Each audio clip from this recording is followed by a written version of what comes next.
Alright, good day, and welcome back to another stream of Hellblade Senua Sacrifice with our 100% hard difficulty playthrough.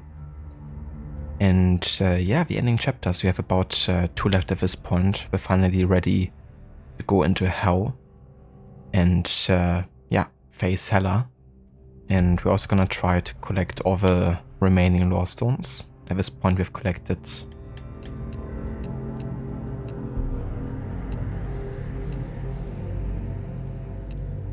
like 30? 34.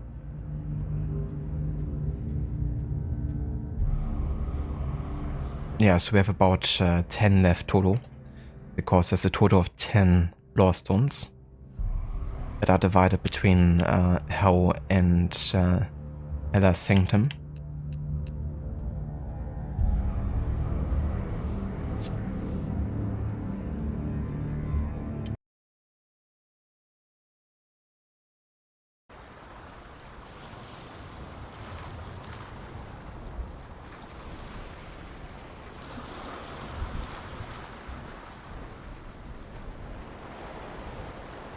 Right, and we've just been in the sea of corpses here and finished all of the warrior trials, so we can now trace the way back to the gate to Helheim. It was previously locked before we actually went here and done the warrior trials.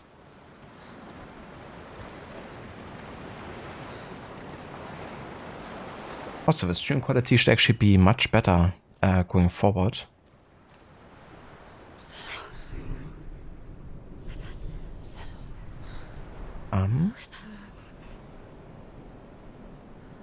It's supposed to be our mother's face here somewhere, I think. Because a whisper is usually her mother, I think. But yeah, what I wanted to say is basically on the recommendation of one of the viewers, I've now switched to enhanced broadcasting, which basically allows you to stream at higher bit rates and potentially even be invited to kind of like test some features like AV1 encoding, which is going to be like the superior encoding method, which is already used on YouTube, but on Twitch we're still like in the testing phase. But yeah, ultimately, you know, just the higher bitrate on my end should really help, I think, because it's yeah, actually an increase of 50% from 6,000 to 9,000 plus MB per second. So yeah, that should definitely create a noticeable increase, especially when movement is happening. Should be like less pixelation, hopefully, and like a crisper image, I hope. It also means I don't have features like disconnect protection though, so should we have like a disconnect, it's basically like a forced, you know, reset and new start of the stream. But I think that's fine. I've been usually, you know, restarting the streams anyways when disconnects happened. And they're usually not short enough for me to actually reconnect in time. So yeah. Let's have a look around here. Maybe we can find the face on the outside. Maybe it actually wasn't our mother. I guess not.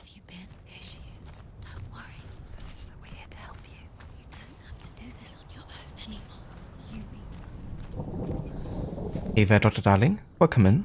We're here to help you. You need us. So worried. Silence. It's lonely. We didn't know where you'd gone.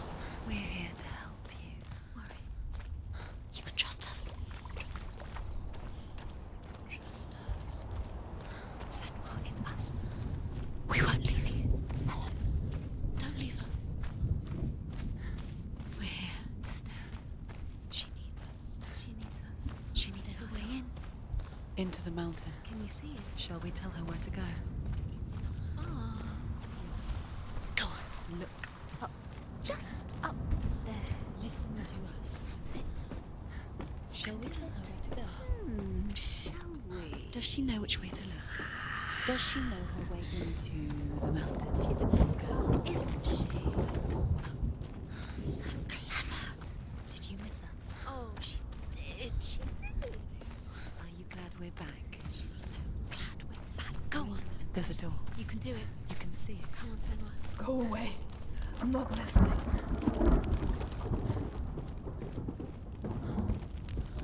And that is door to Helheim.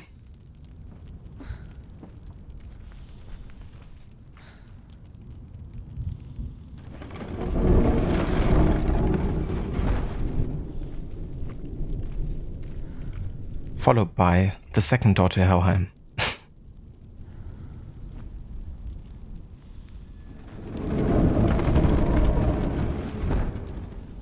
See you.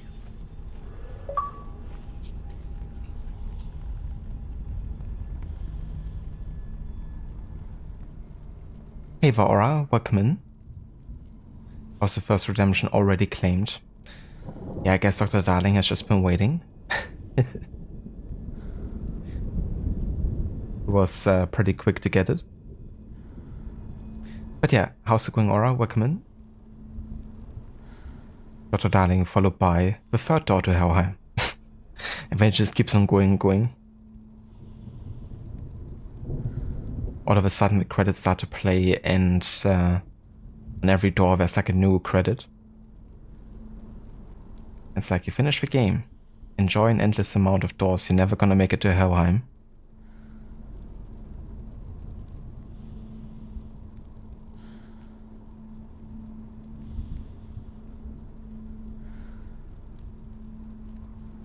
Never ending doors would be kind of hell, that is correct. Would be its own form of hell. Okay, so that should be the first in Helheim here, of the Lost Stones. And there seem to be 6 in this one total, so it's definitely the one with the most amount of Lost Stones, I think.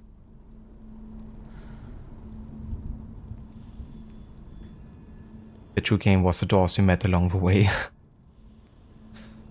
So many of them. I will tell you of a great hero named Sigurd, son of Sigmund, no less. Born after his father's death, Sigurd is cared for by the dwarf Rain. But Rain does not love the boy. Instead, he plans to use him for his own ends. You see, Rain's father possessed a great treasure given to him by the gods. But Rain's brother, Fafnir, killed his father and took the gold all for himself. Fafnir hid the treasure out on a heath and could not leave it. And from the evil in his heart, he turned into a dark creature, a dragon.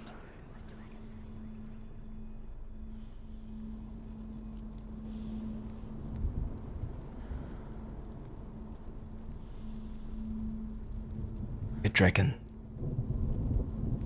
Sigurd, brother, made it back.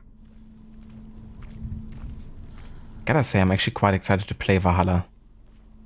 Since I didn't play it in my No Hut run, I'm finally gonna be able to do that one. With no Fahrstavo, no hut, limited map looks and stuff. I honestly think the game is gonna be alright with it. Because it isn't quite as restrictive with like level requirements.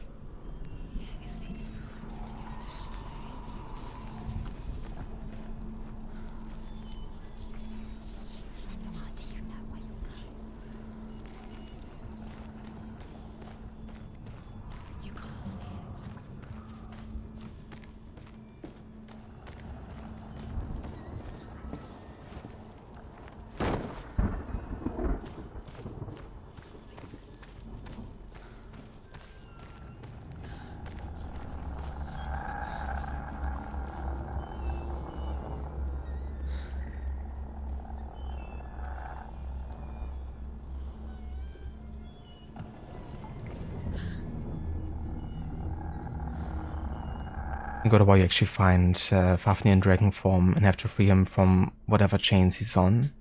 He remains a dragon, but he's nicer about it.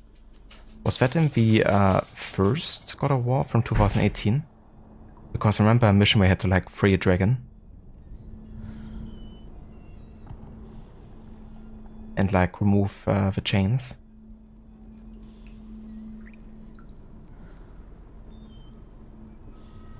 If you had to choose between Rogue and Valhalla, you would choose Valhalla. Me too, honestly. Because even though it takes a long amount of time, it's definitely a game I enjoy more playing. Also for the writing and story. But it definitely depends how much time you have for it too.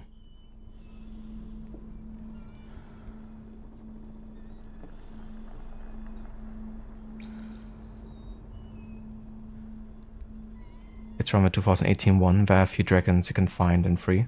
Yeah, I think I had to do all of those for one of the achievements. I didn't do it during my actual playthrough on stream, I think. But I went back and kind of like completed it off stream. But I remember it being quite difficult actually. Because the dragons are also like able to attack you, I think. Or like inflict damage.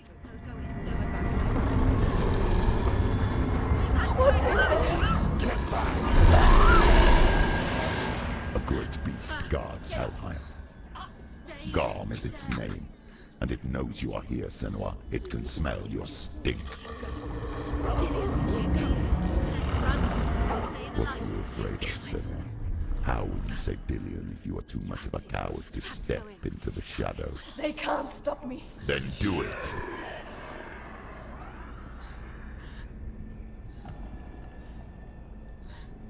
So it's interesting, but Garm is actually just another name for Fenrir. And Fenrir, as we know, of course, is the son of Loki. A wolf.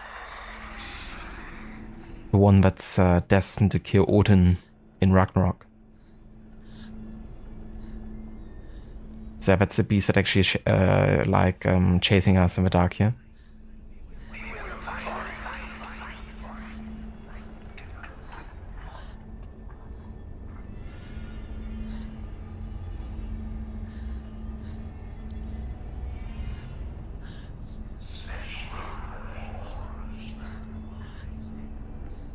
Dragons do a lot of AoE damage you have to avoid, but you're also fighting off enemies around the area. Yeah. I definitely have to be good at like multitasking. It's like, dude, why are you attacking me? I'm trying to free you. I'm trying to do you a favor.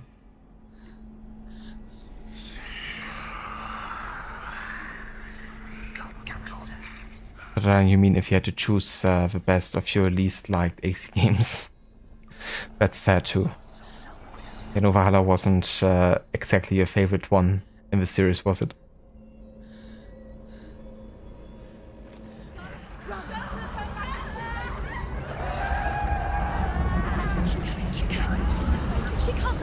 The beast is stalking you from the shadows. Your sword is useless here. Alan Wake be like, stay in the light.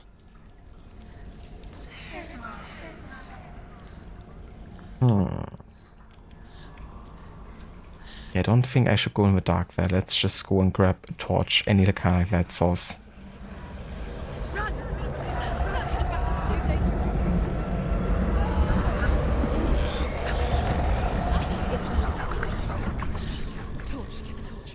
Don't be fooled. The beast is still here. No. It's a trick. Mother, do you hear that? Don't fall for it. It's me, Senua. So loud. It's not her. So full of hate. It's a trap. I just want to help them. Tell me what to do. Your father wants them to go away. And he only hurts me to silence them. But he's gone now. But they always come back. He says I will die if I go with them. They say that I'm already dead. They want me with them. Stop! That's why they crawl through the walls. Don't listen Do you to them. see them? Do you see their faces? He's coming. Senua, help me! Help! Get me out of here! Don't go! She shouldn't be here. She escaped the darkness. She took her own life to escape it. She can't remember when it started. When her mother lost her smile. Her eyes gazing past her towards a world she could not see. This is what happens if you reach for the underworld, he said. It was a lot to take in for a child. And the first time she felt the cold chill of fear. I don't talk much about her father, Zinbel. I suppose I just didn't want to risk upsetting her. But it doesn't matter now, does it?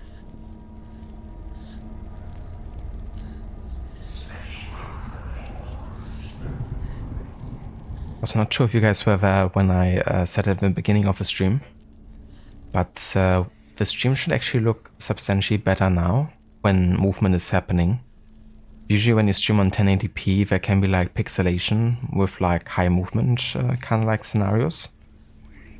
But I've actually activated like a new beta feature for Twitch and OBS, which is called Enhanced Broadcasting. And that actually allows me to raise my bitrate by 50%. What it previously was.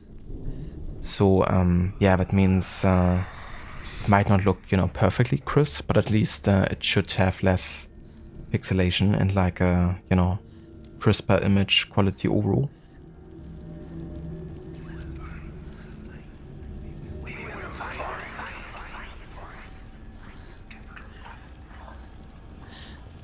Better bring a flashlight and plenty of batteries.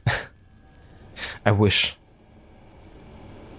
This level also reminds me not only of Alan Wake, but also of a level that Levi was playing yesterday in Ori and the Will of a Wisp. Because there's one where you have to kind of like go to a spider lair and it's like very dark. And you also have limited time to go from one light source to the next. Otherwise, yeah, you'll just like die pretty much. Definitely can be an intense kind of mechanic.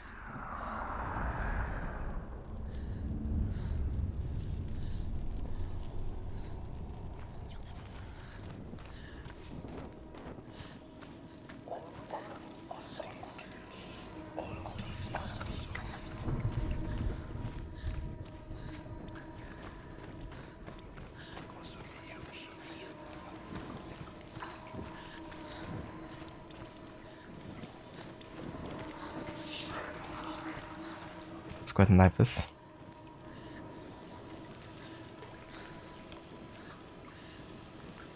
The more light sources we have, the better.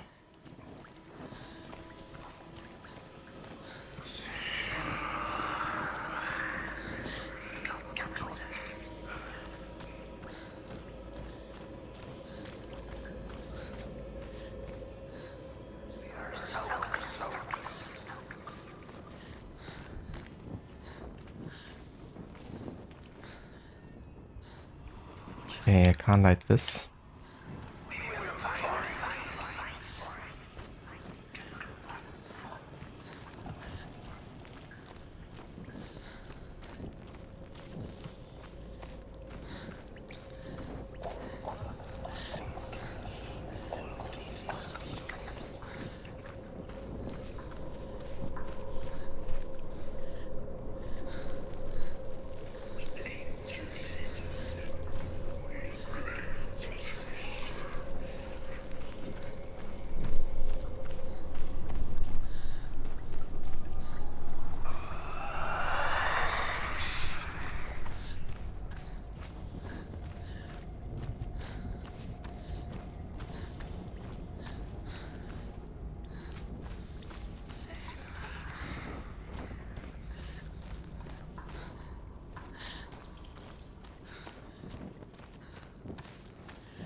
torch is going out. No, it's not. It's gonna run out soon.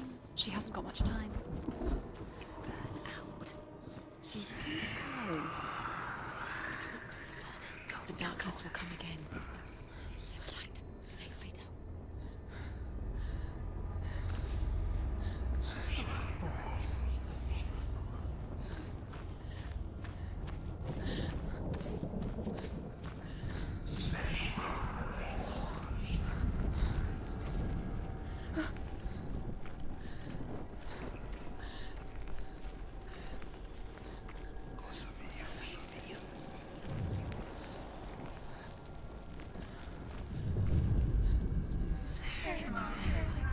She has it.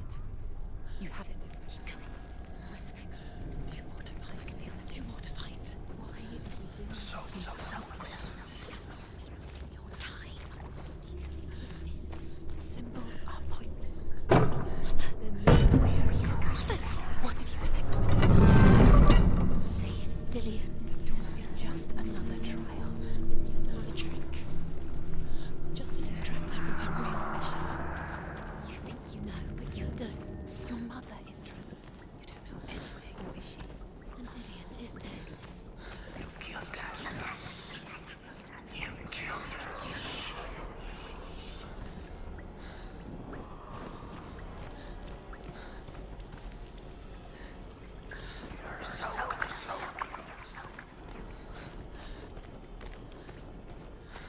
The light won't see her. She can sense it. She's lighting the torch. It's not gonna help her. She's light. End.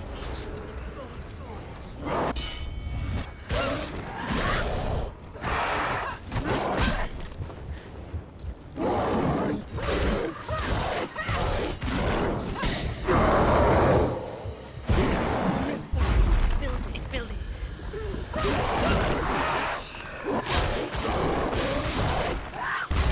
Russ, the one in front of you. She's got her sword. Prepare yourself. Go!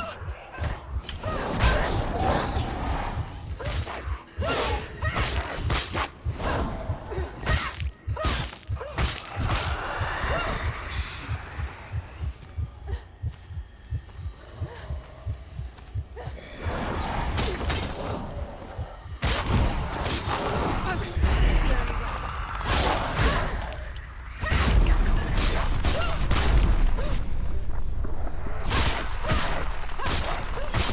the only way. She did it. You can't go anywhere without your light. Take the torch and move.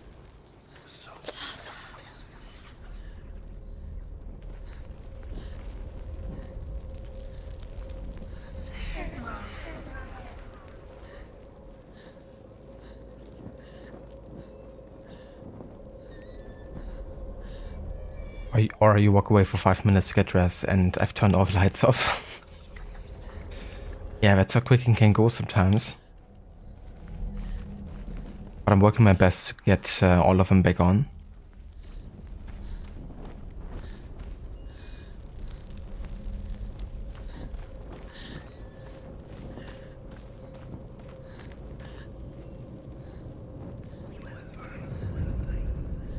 She has it. She did it. She's done it. Well done. This place. It reminds her of the isolating, suffocating darkness that she lived through as a young girl. Imprisoned in her room at night. The faces in the dark, coming through the walls. She once thought everyone could see them. I mean, that's what children say all the time, isn't it? That there are monsters in the dark. By the time she realized that only she could see them, her father, Zinbel, could see the monster in her. She has to Keep going. She'll have to go under. She can't. She has to. The torch will go out. Don't let the torch go out. She can do it. She can't do it. The light's gone out. Run! Get through it as quick as you can. The panic is here.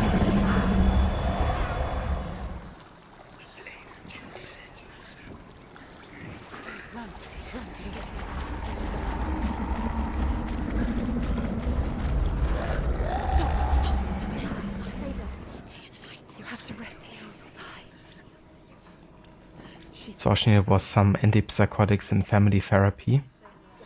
Yeah. And maybe a bit less death in her close relations. Move! Without the runes, you are nothing. But yeah, I mean, having mental illness. I mean, even like 200 years ago, it's definitely awful to see how people have been treated.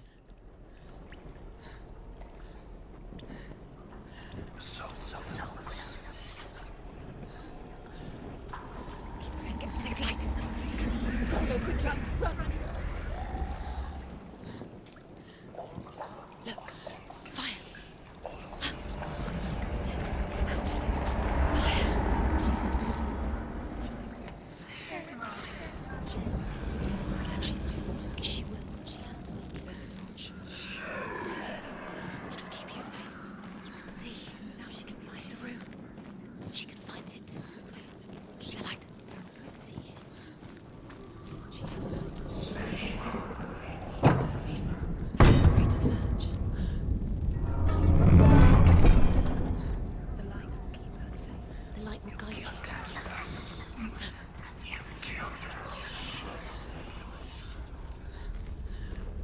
Or you have OCD and it feels like there's sometimes except there are no voices, just your own thoughts. I see, yeah.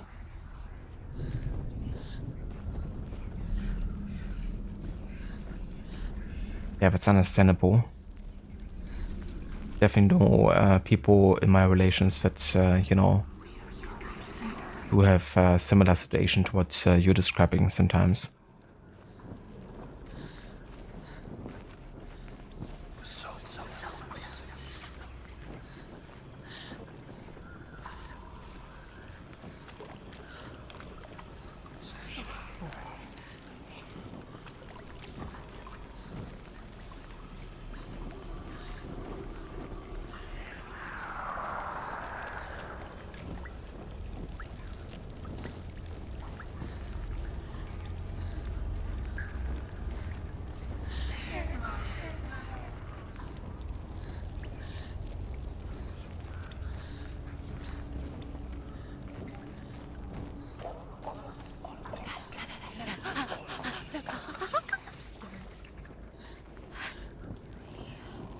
Can you feel them?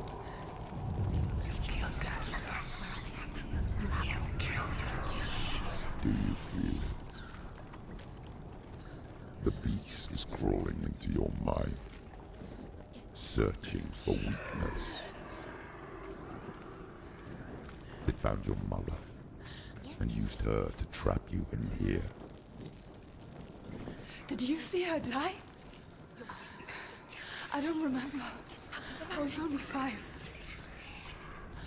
They told me she escaped the darkness, that she's with the gods. But what if they lied? What if the darkness took her and trapped her here?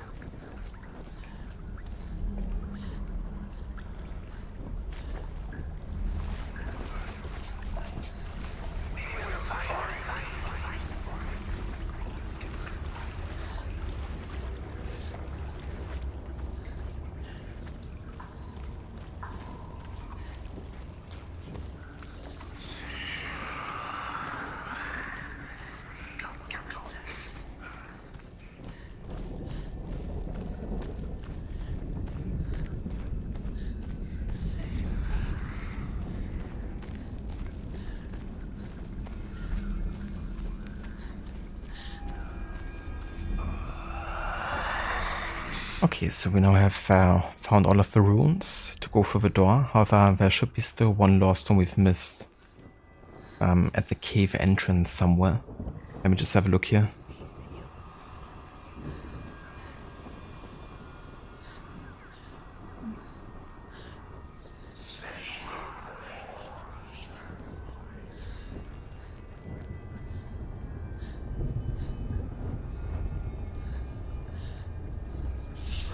Okay, never mind. Actually, I have to go back into cave we've just been in here. What up was on the side? Was over here actually, wasn't it?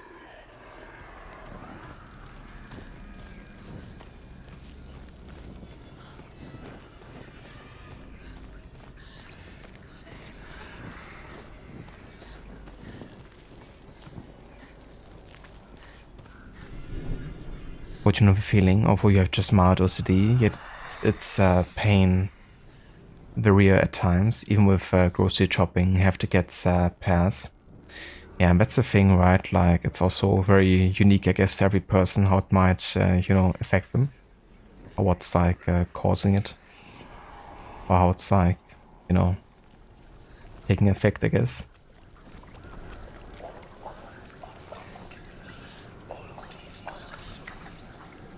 But yeah, welcome in court.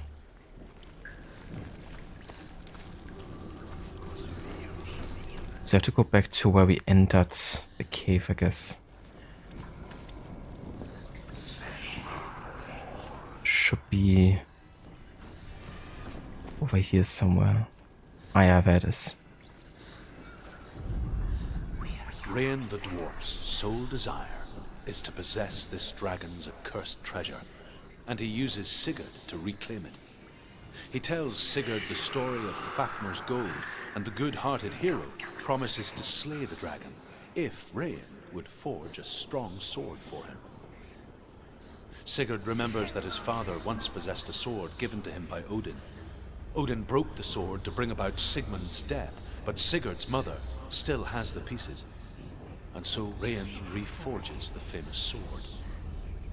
Sigurd uses the sword first to avenge his father, and then he and Rain go in search of Fafnir.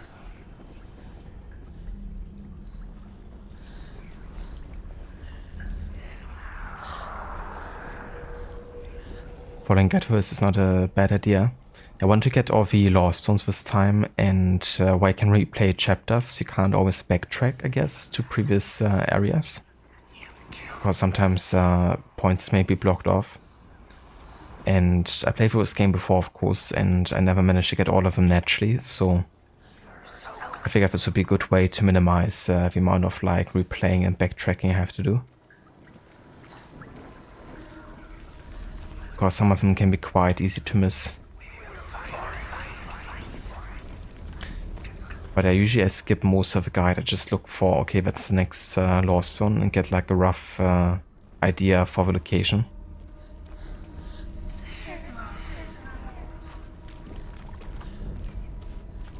It was definitely written in great detail.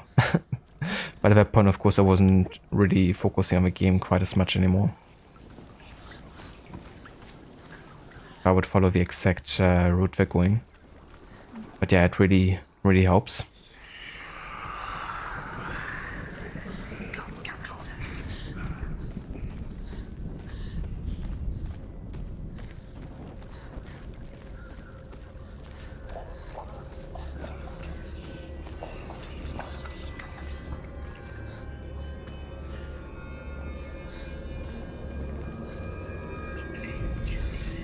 The dragon Fafnir is so large and deadly that it would be impossible to kill him face to face.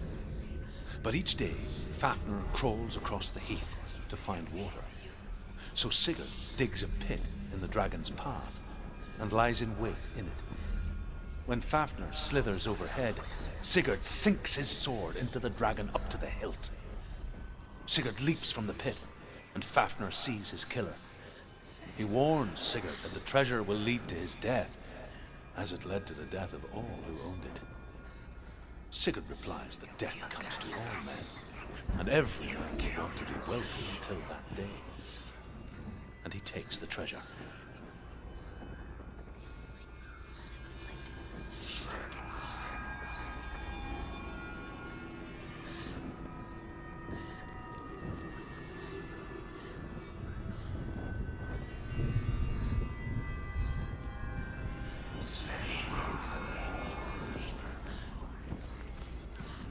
Okay, and now we can go for the room door here. Of course, that's all the lore stones in this area.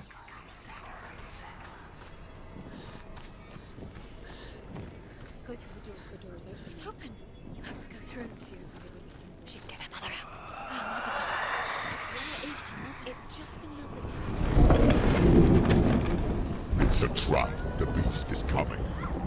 Oh. Run away from the beast. We let you have nothing. You'll never escape.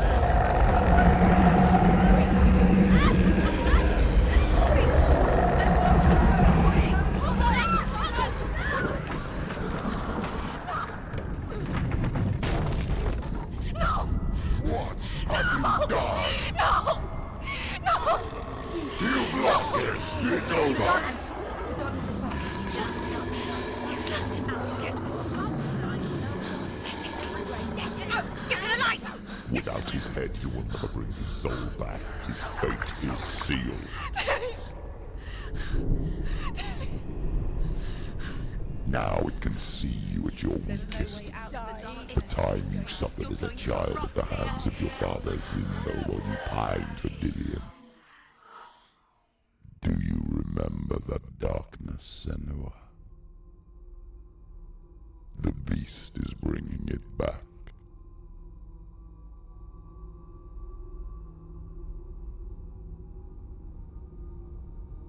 Mother, why did you leave me? This darkness, it's spreading.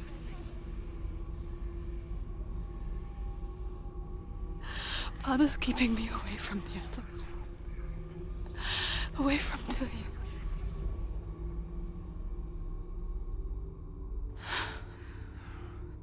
I won't give up. I'm not going to rot in here.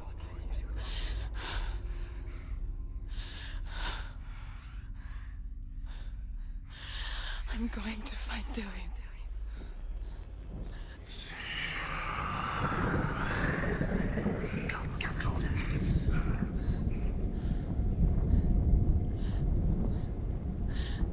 God damn. We lost Dillion. He was heading to another direction.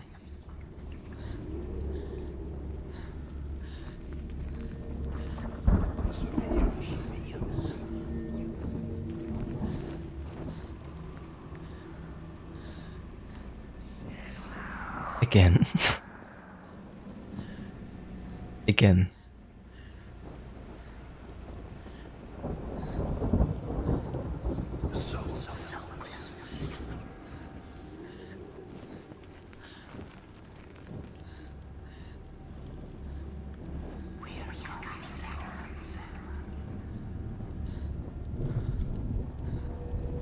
Need to put a track on that guy. I should just ask the mercenaries in AC Odyssey how they are doing it.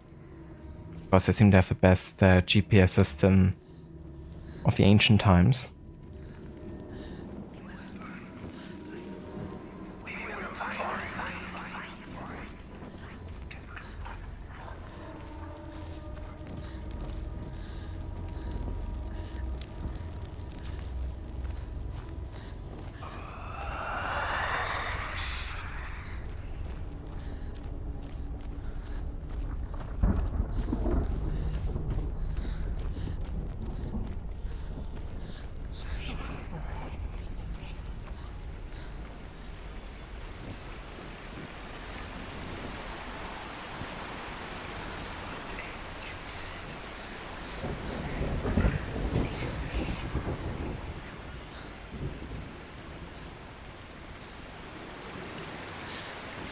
I'm gonna wait here before I investigate that door.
He's pretty good with his sword.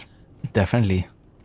I quite like the combat of this game. It flows quite well, if you can time it right.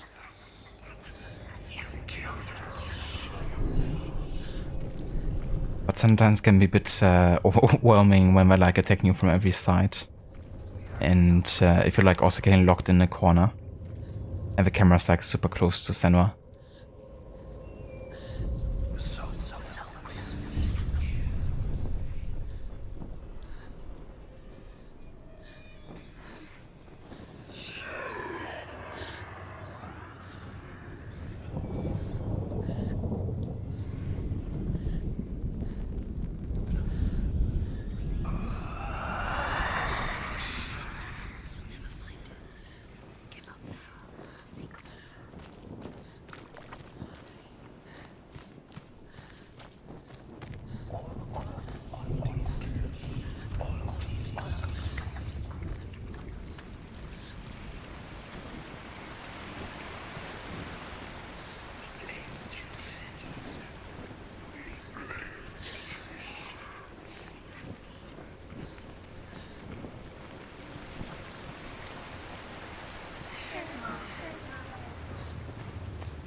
Zinbel was right. Zinbel was trying to save her from the darkness.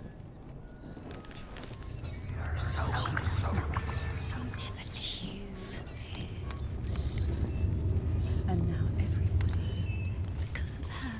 All her fault. All her fault. Weak. So weak. She should have known. She should have. Although Sigurd kills the dragon, Rayan wants to keep Fafnir's gold all for himself. Rayan also wants the strength and wisdom of the dragon, so he drinks its blood and asks Sigurd to roast Fafnir's heart for him. Sigurd does so, but when he touches the roasted heart to see if it is done, he burns his finger. Without thinking, he licks his finger and tastes the dragon's blood. In that moment, he understands the language of birds and hears them talk nearby. Understand the language of birds. Makes you wonder if Eivor also tasted some dragon blood. The beast has the head. Got the head. She will be trapped. The beast has the head and he's using it. Once she gets down there, she'll never come out, luring her down. The darkness will take her like it took her mother. Deeper and deeper. The beast knows. The beast knows exactly where Sigurd's newfound power lets him hear the birds speak. And they say, Sigurd should eat the heart himself. Rayan wants Fafnir's gold. Sigurd should kill Rayan before Rayan kills him. Sigurd should find Brynhild the Valkyrie, who sleeps an enchanted sleep. Sigurd heeds the bird's advice. He kills Rayan, eats Fafnir's roasted heart, and takes Fafnir's treasure. And he embarks on a new quest. to ride to Hinderfell and find Brynhild, the Valkyrie.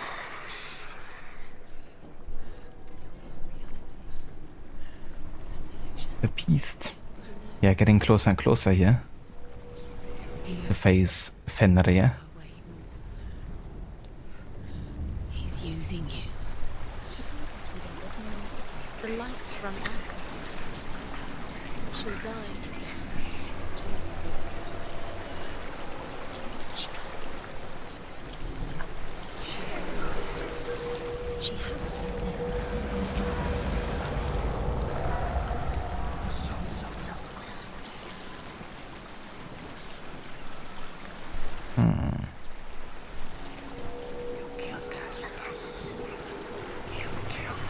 Is there any light source on this side? Is there?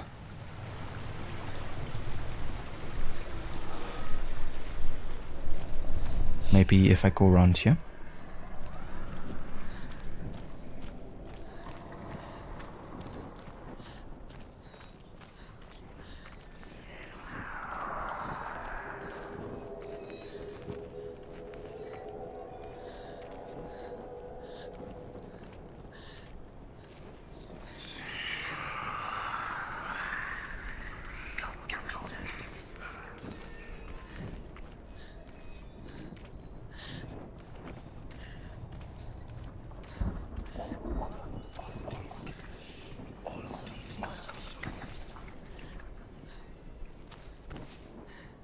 What's she doing?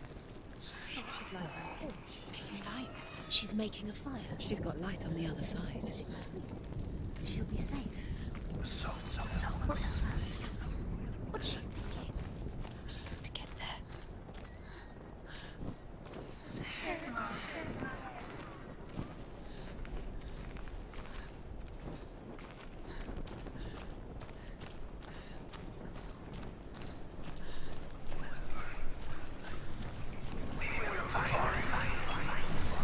Now she can.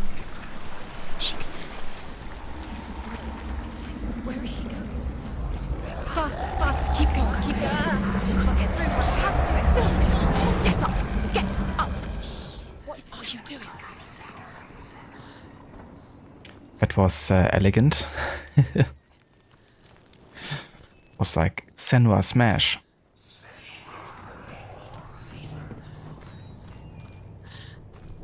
Stop. Stop. Keep going. Stop letting the memories Follow you. quick. Where is she going? Faster, faster, keep going, keep going. Stop.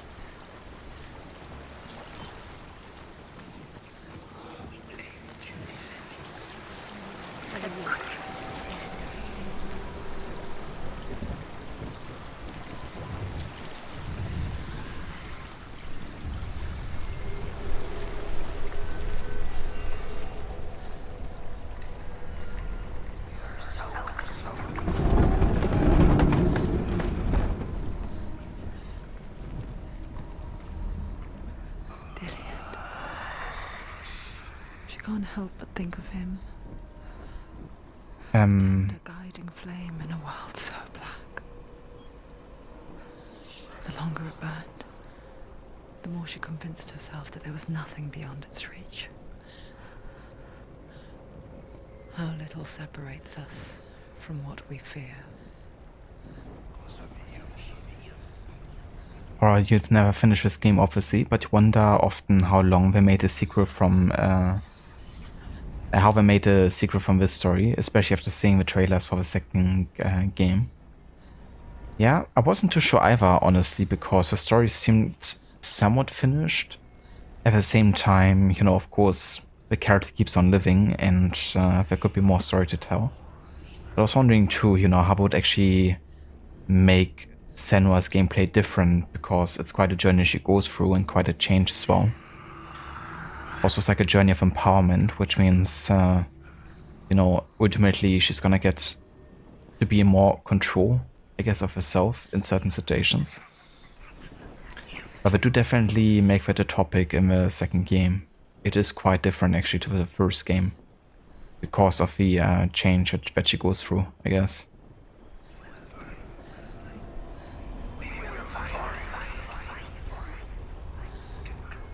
But yeah, I would say it's definitely feeling quite different in many ways.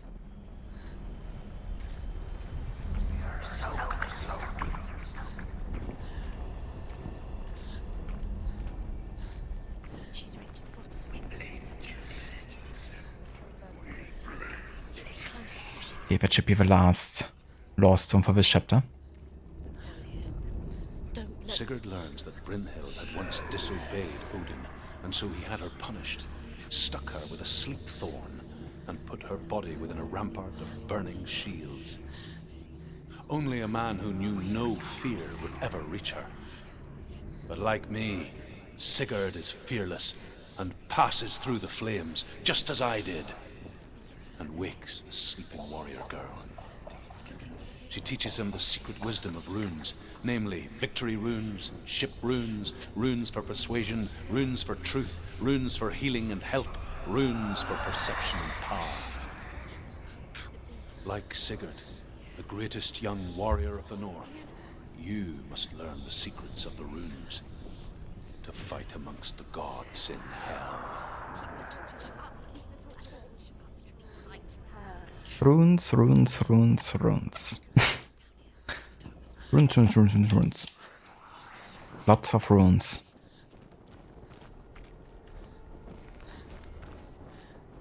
Gotta get all of them.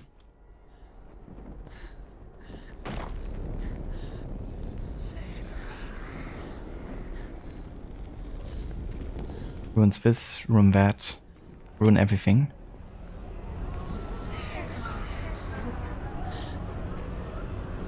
It's gonna end in ruin.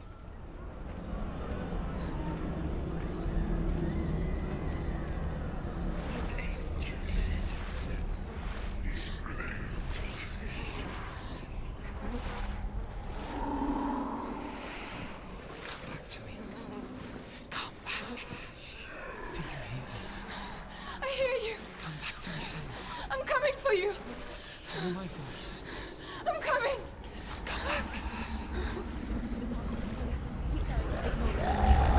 just close your eyes. Dillian, I see you. The beast has Dillian. No. You're not taking it from me. I warn you, Senua. I can smell your No. You betrayed your god. I am leaving with him. Turn your back on me. That is why Dillian will rot in hell.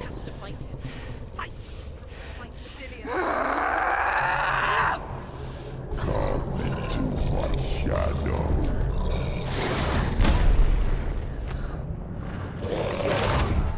Defend yourself. Get up, quick! She's injured. She can still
People think of evil as an unnatural, invisible force, and so invoke the gods for protection.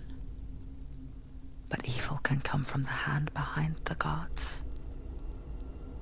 A familiar hand, cold and cruel.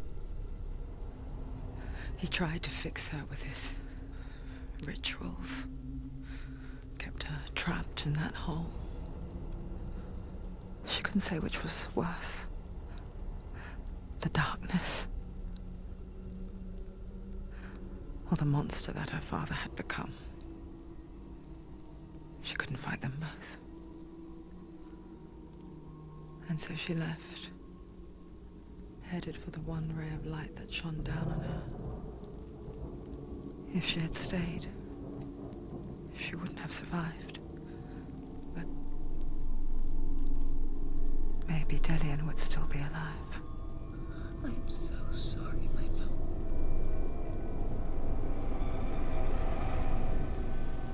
She will save his soul, even if this time she can't save her own.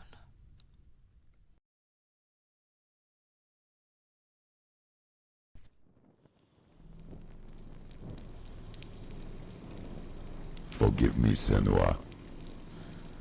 I know you have no reason to trust me anymore. Listen. But believe this, it was my mission to make you hate.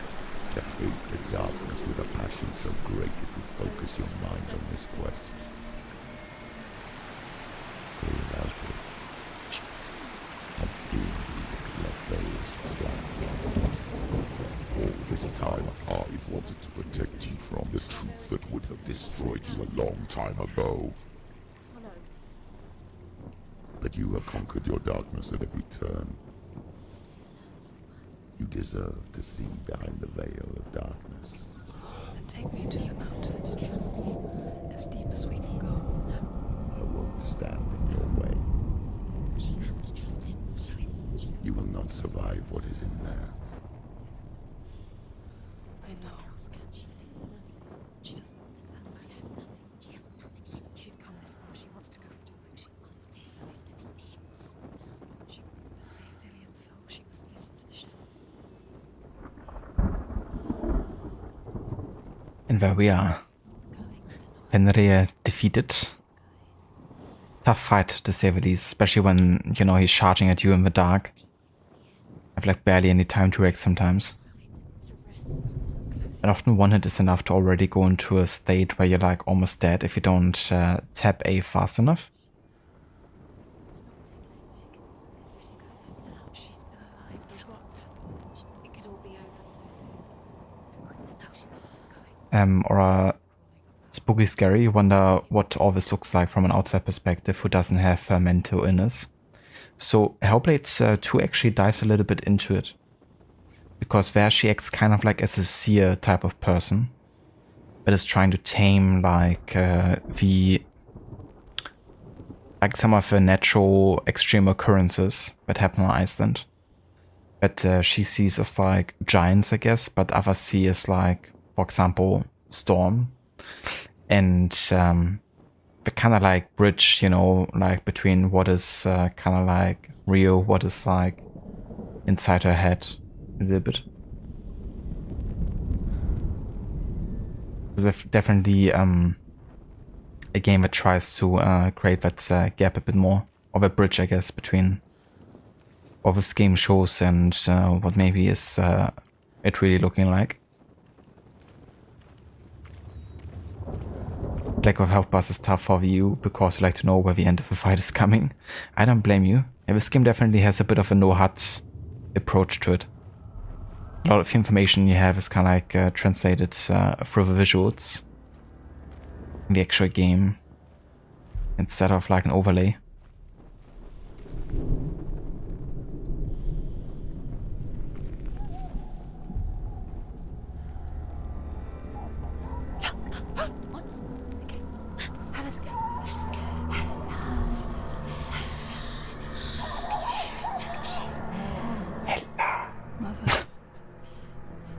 I won't let the darkness trick me again. Okay, let me see where we have the next I know you're safe with the glowstone. I can feel Hela's gaze, searching for secrets inside of me. Secrets that even I can't see. I'm not here to fight my past. I'm here for Dillian. I will fulfill my vow, whatever the cost.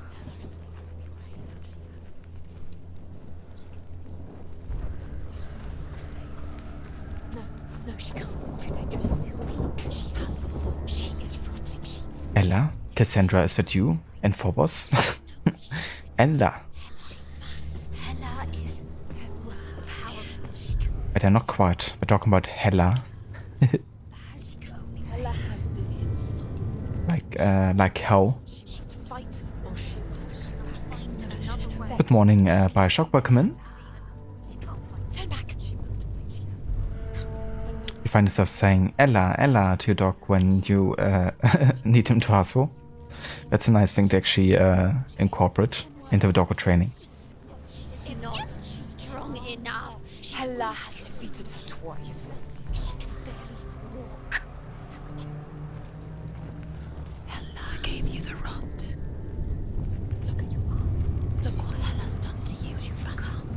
This way you can't let it go now. It's the only way. You have to do it. You have to fight on. No. The final battle. Get his soul back. It's the final task. You want to let Hela have Dillian's soul. The end isn't son. Do you want to leave Dillian here with Hela? Are you strong enough? She's strong enough. She must fight. She must. We believe in you, Senua. The Northmen say the world will come to an end. They call this Ragnarok, the destiny of the gods. First, there will be a terrible winter, 3 years long. Then, mankind will turn on itself. Brothers will fight each other to the death, and people will forget what they owe their kindred. Times will be hard. Crimes will be great. It will be an age of axes and swords. The wind will blow through abandoned halls. Wolves will walk where children played. The world will fall into ruin. Sounds lovely. Didn't realize this game was from Northern California. Hela is a slang term that was very indicative of North California. That's true. Yeah, Hela, I do definitely know that word and the use of it.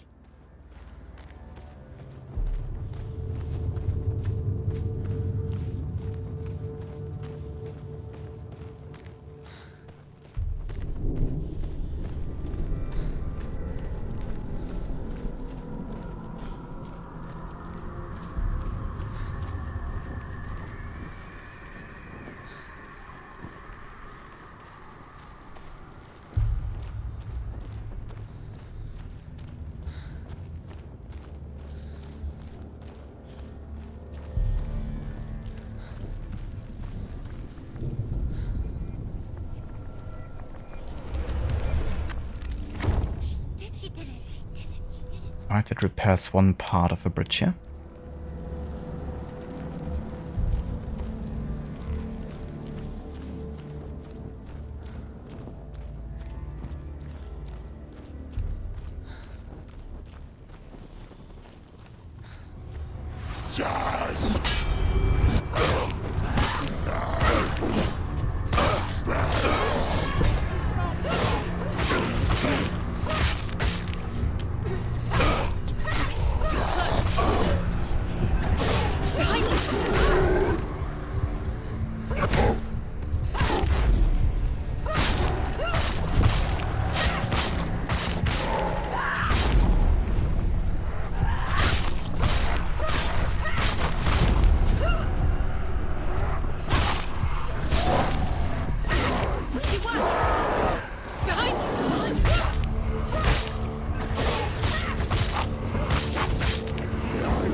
Finish him.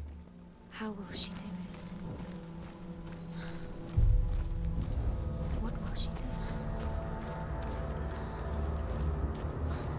How's she going to find his angel soul? Where does Hela keep her souls? How will she get it? What will Hela want in return? She must bargain. No. She'll kill him. She cannot bargain with Hela. She's not strong enough to kill Hela. What does Hela want? No one can bargain with Hela. What does Hela want? What can she give her? She could give her her own soul. No. Soul's rotting. She'd rather die. It's a worthless soul. But it's all she has to give. She has a warrior soul. What soul could she give? A cursed soul. Of course she is, no matter what she does. She can see it. The bridge. She can't cross the bridge. It's broken. She has to fix it. It's too dangerous. She's done it before. She can't fix it. She's done it before. She can. She can. She'll do it again. How will she do it? There must be a Sorry, way. you have to try. She'll never make it.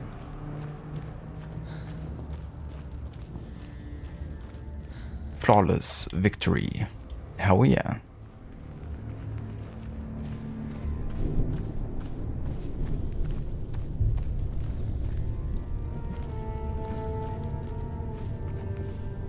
Okay, and now?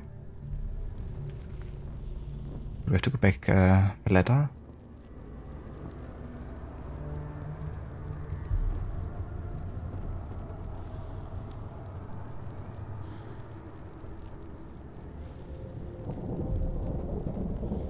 There was like a path I hadn't taken yet over here because I could go right and left. I have to take the left path this time.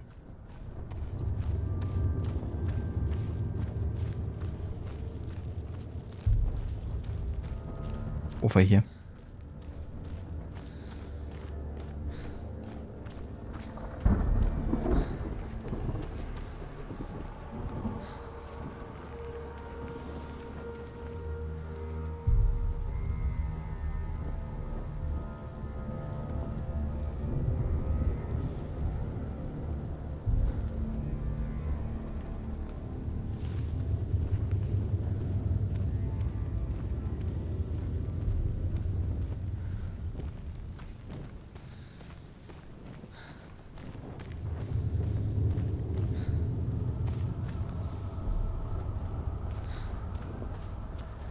She can see it. The bridge. She can't cross the bridge. It's broken. She has to fix it. It's too dangerous. She's done it before. You have to fight on. Be powerful. The final battle. Get his soul back. It's the final task. Yes, it is. This isn't just a broken bridge, is it? Mother, you showed me how to see further. To see the hidden wonders in our world and explore new paths into the unknown. To lead so that others may follow, or to warn so that they may avoid. That is our gift and our duty. I'm not going to look away in fear anymore. It's great to actually hear Senua, speak her thoughts. And not just react to voices speaking to herself, I think it's part of kind of like her emancipation process as well, in a way, taking more control of how much control the voices have over her. And really going her own path instead of being driven by fear.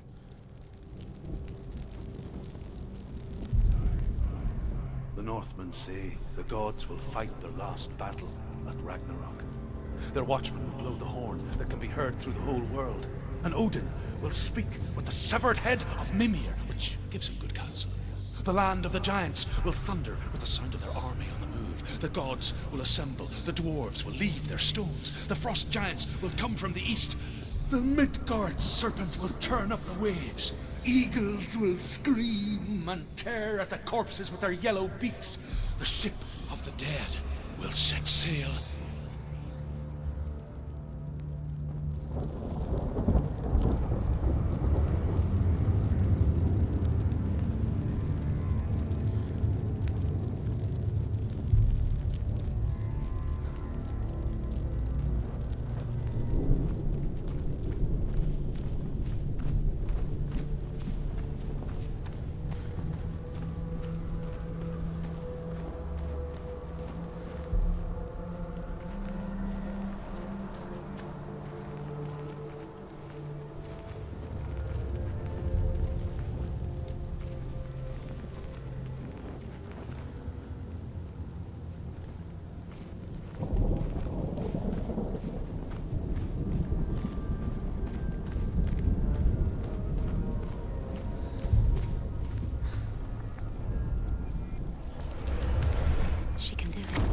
She can do it.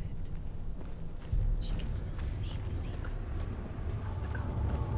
She thinks everybody's so special. She must see. She has the sight now. She can see their secrets. There's an illusion. She's found a way. There's a way. She can see it. She must align herself. She can do it. That's the truth. She aligns herself. It's there.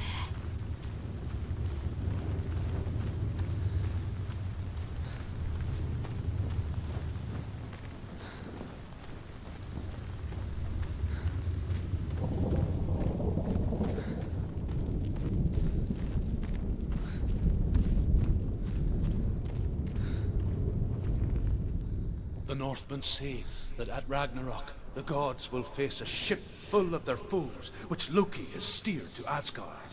It carries the fire giants, the wolf that will eat the sun, and all kinds of dark creatures. Surt will join them with his sword of fire. The cliffs will crash, trolls will walk the land, men will tread the road to hell, and the heavens will split open.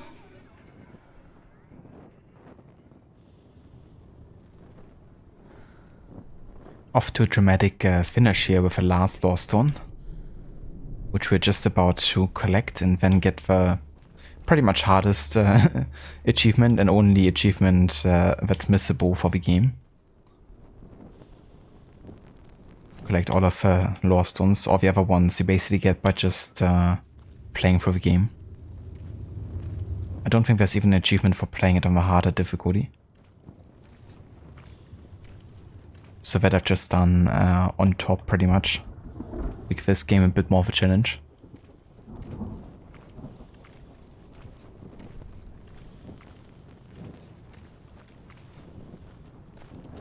Okay, let's unbar the store.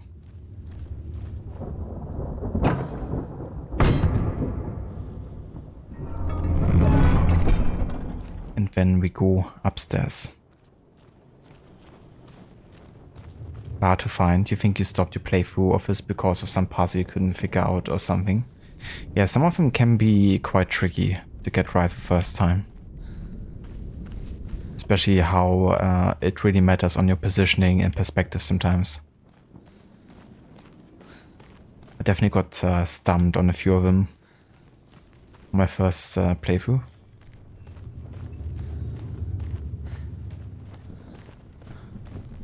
And there it is. The last Lore Stone.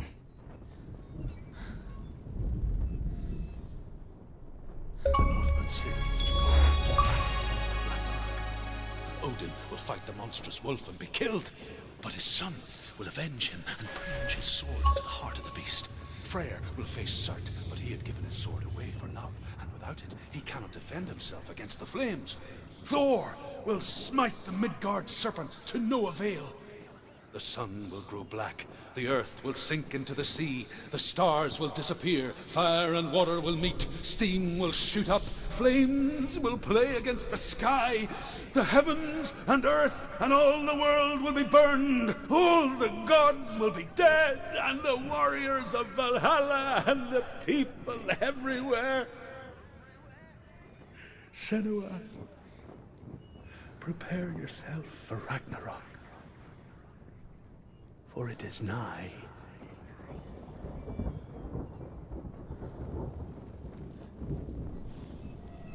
I'm not sure how I can prepare myself for Ragnarok. Except make my peace with dying, I guess. That's the only preparation I can do is like, yeah, I'm fine. I can die.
Exactly, alright. It's just Ragnarok, you know? Just relax.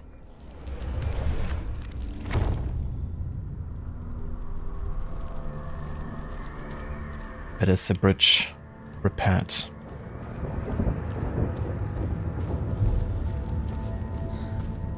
I gotta say, after all this time, and this is like my 4th playthrough now, I think, I still love this game so much.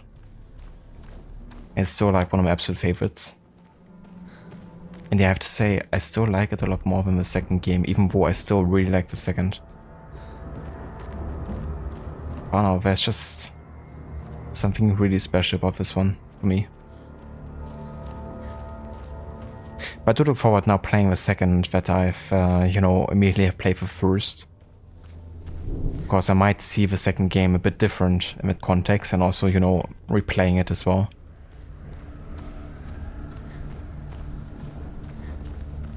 But yeah, it's time to finally face Hela, I would say. Gotta get through here first.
We'll all die someday. I don't want to die. And when everyone's gone, even the gods will die.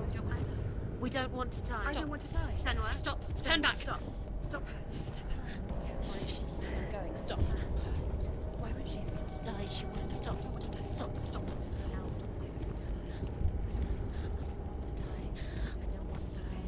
I don't want to die. I'm sorry. I didn't ask you to be a part of me. If you don't want to die with me, then leave me alone. I don't want to die. Please stop.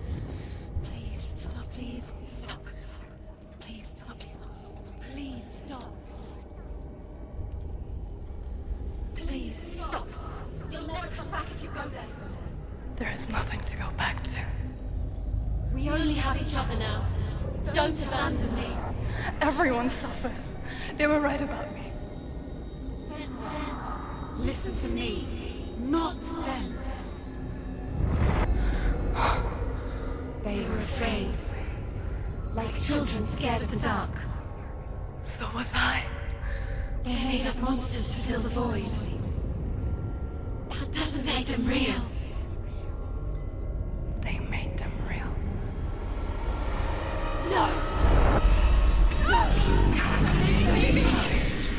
Follow your soul and let go of the Senua of old.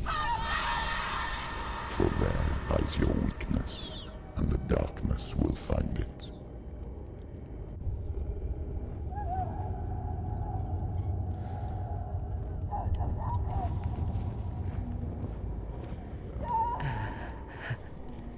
It's not like the old stories, is it? The noble warrior facing evil in search of victory and honor. Clear dividing lines.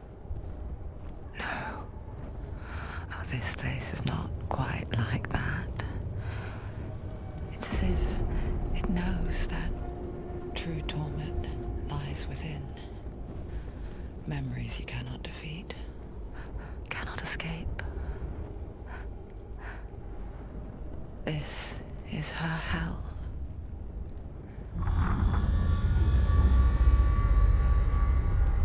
Sing Hela's history. Mirror. Gods. Betray us. The satisfaction of having collected all of these. The man I was before Druth.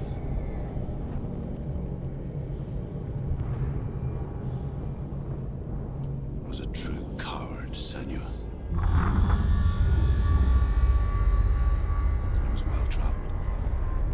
I spoke both their tongue and ours. So they took me as a slave. I thought I could help to broker peace. Or at least stay their hands from slaughter. But under torture, I did no such thing. I led them to the treasures and slaves they sought. But I wasn't the only one. Another came to the Northmen willingly, offering a bargain, a man in black from your lands. And he was offered safe passage for his treason. In the end, Senua, it isn't the gods that cause us so much suffering, but those closest to us.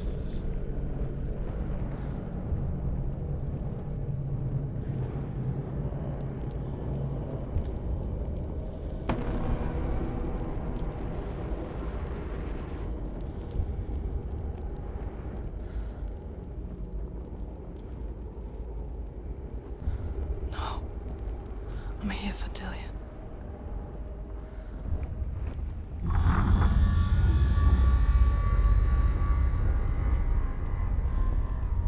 So this thing doesn't actually play if you don't collect all of the lore stones. You get like the full story of Druth. And the full confirmation that, you know, her father is the one really responsible.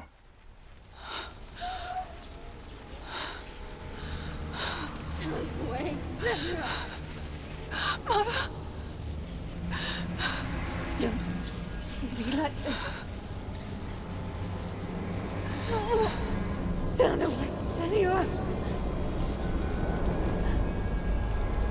Turn away, Senua! Do you see it, Senua?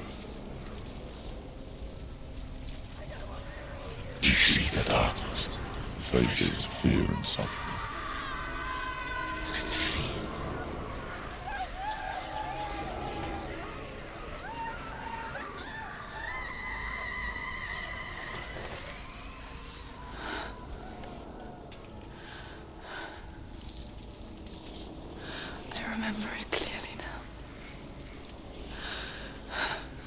She has nothing to fear anymore. The gods have saved your mother. Through my hand. You killed her. It is the will of the gods. Fuck the gods! You did this to her! Why? This is what happens when you listen to the voices of the underworld. They crawl into your soul and rot you from the inside. Defy the gods like your mother, and the darkness will come for you too. You understand, Senua?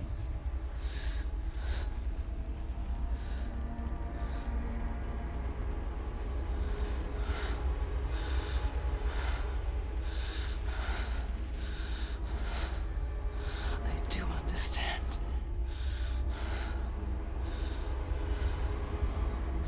You cursed me with your own madness. I was just a child. You created this darkness! You created this darkness so you could hide behind it! Only suffering brings salvation. It is the way of the gods. It was all a lie.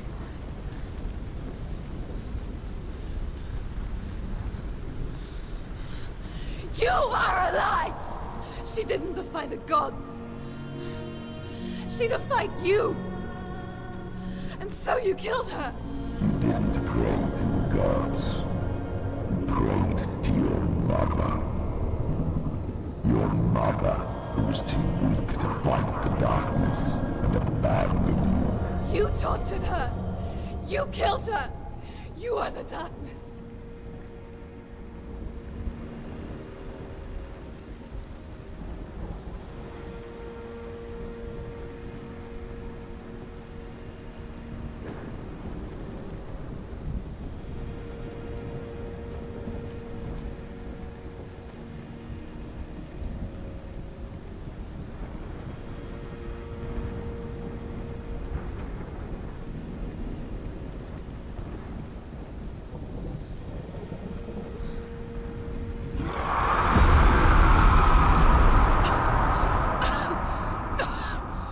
Those rituals, the years of isolation, the pain that still haunts you. It was the only way to fight the curse within you. You're a liar. The darkness is inside you and it will destroy you. You're a liar! No, Senua. The darkness is here. You cannot wish it away.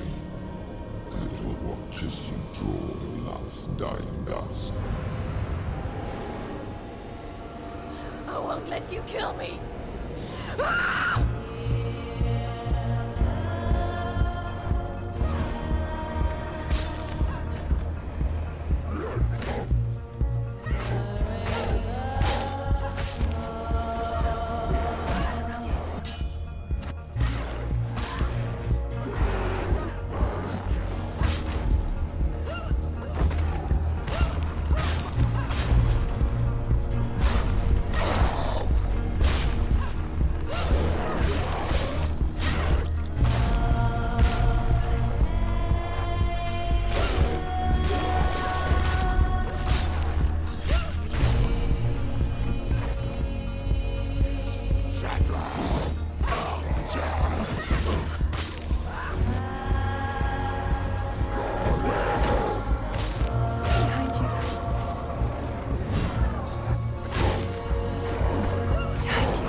your darkness! You're a liar and a murderer! And if you really are Hela, then I have a sword here that can kill a god! Look at you. Running forward, moving backwards to wallow in your miserable past. You're making a mistake searching for Dillion. The same mistake that killed him in the first place.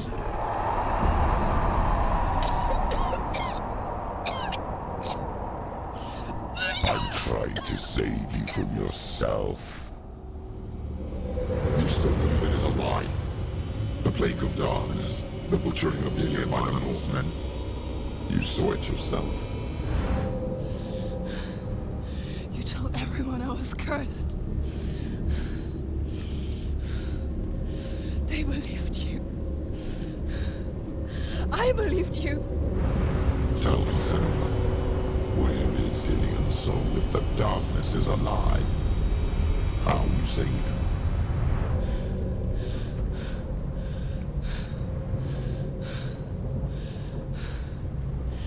He's here. I know he's here.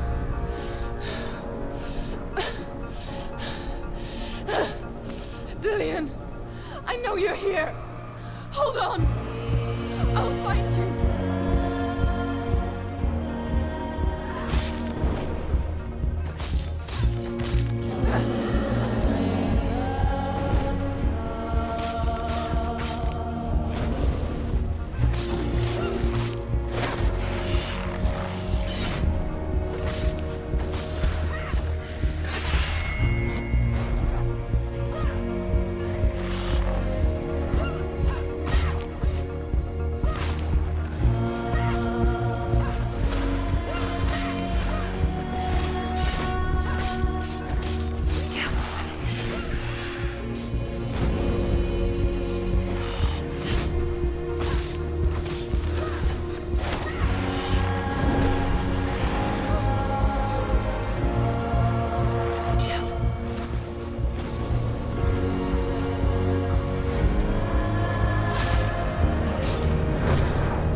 Trying to trick me again with your lies.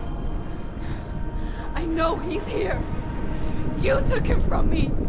You have him. Dillion is gone. Dillion is dead. Let him go. I'm warning you. Or what? What can he do to me that you haven't already? Find me. You betrayed your Come on. father. Behind you. You betrayed the gods in search of Hela, in search of love. Look where that's got you. Let go of your battle. Let go of redemption. Let go of Dillion. Don't let your darkness hurt anyone else. Watch out.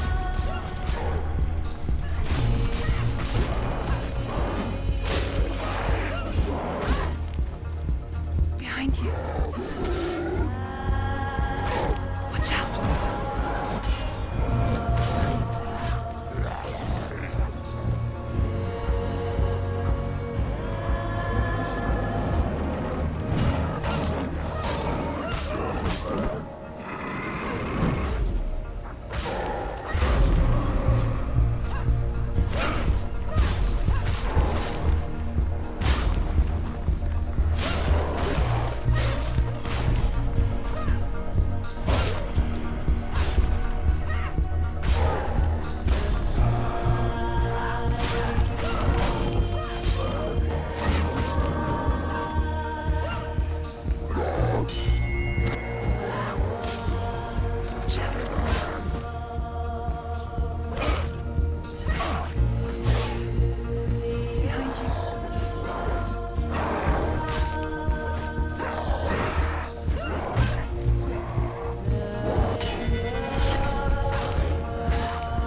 hurt you.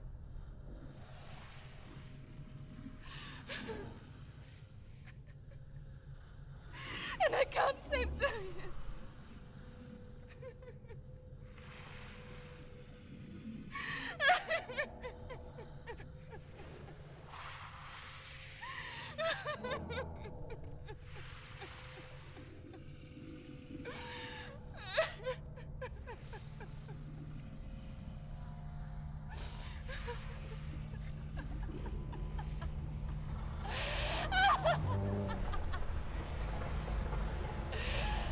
Is that what you want me to believe? After all you've done to me? And to him?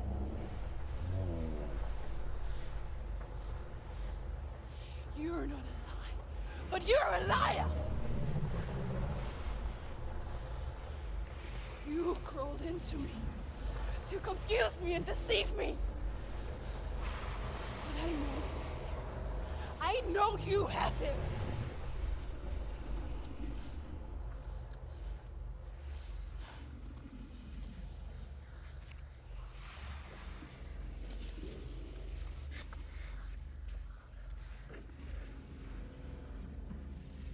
I'll give you my life.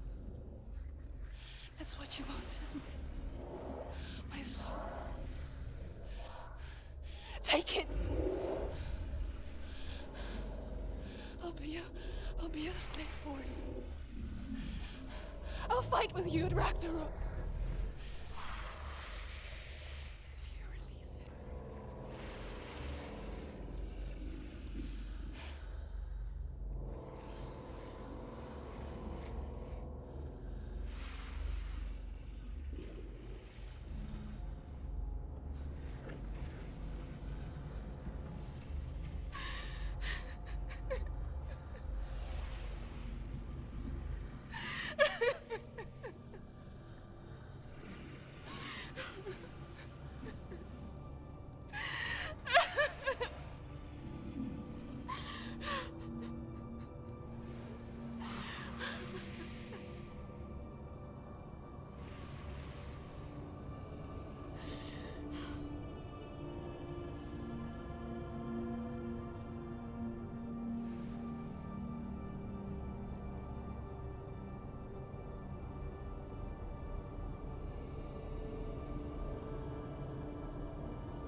But if you won't, you will have to kill me. Because I've got nothing left. No fear. No hate.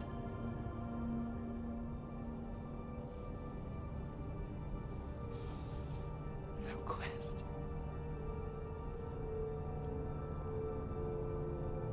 Nothing.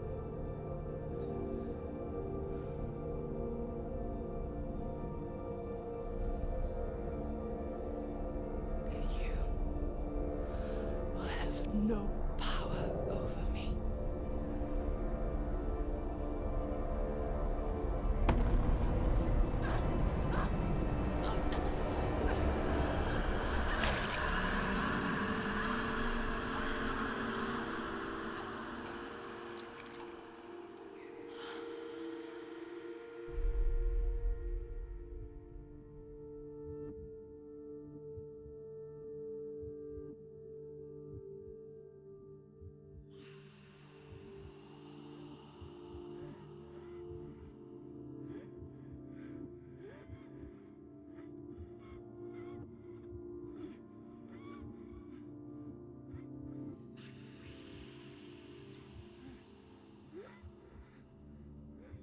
I learned the hard way to not be afraid of death, Senua.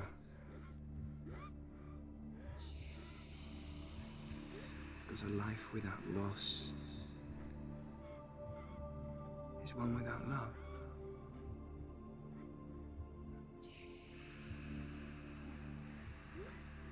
You turn your back on death, and all you can see is the shadow that it casts.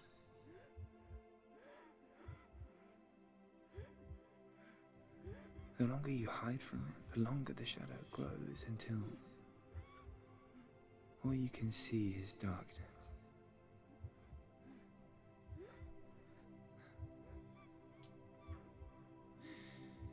When our time comes, we must look death in the eye and embrace it as a friend.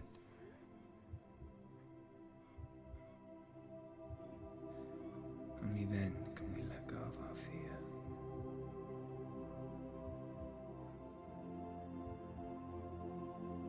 And emerge from our darkness.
Never forget what it is like to see the world as a child, Senua.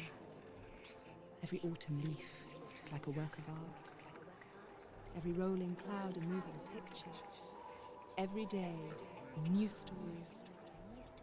We too emerge from this magic, like a wave from the ocean, only to return to the sea.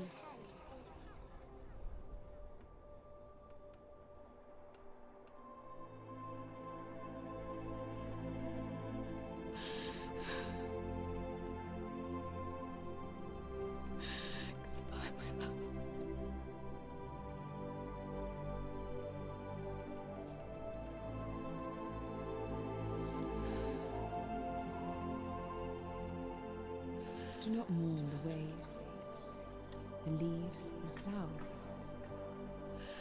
Even in darkness, the wonder and the beauty of this world never leaves us. It is always there, waiting to be seen again.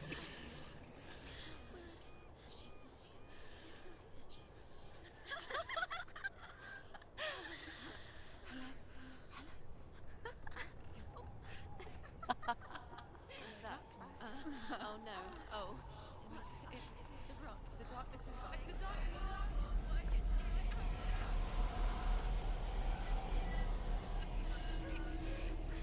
Wait. What is it? It feels...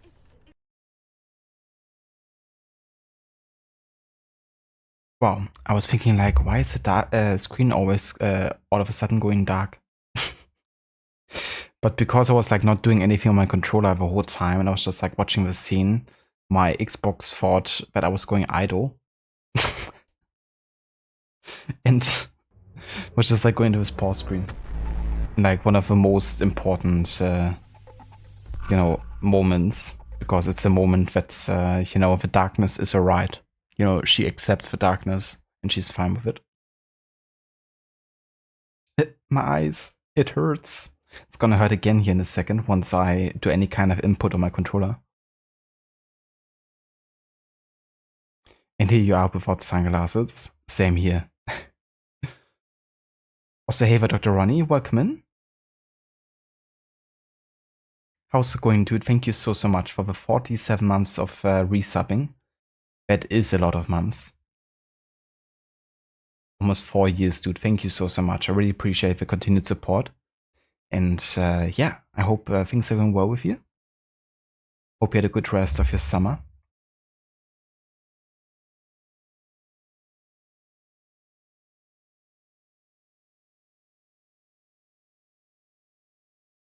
It fell asleep. EP Xbox, indeed.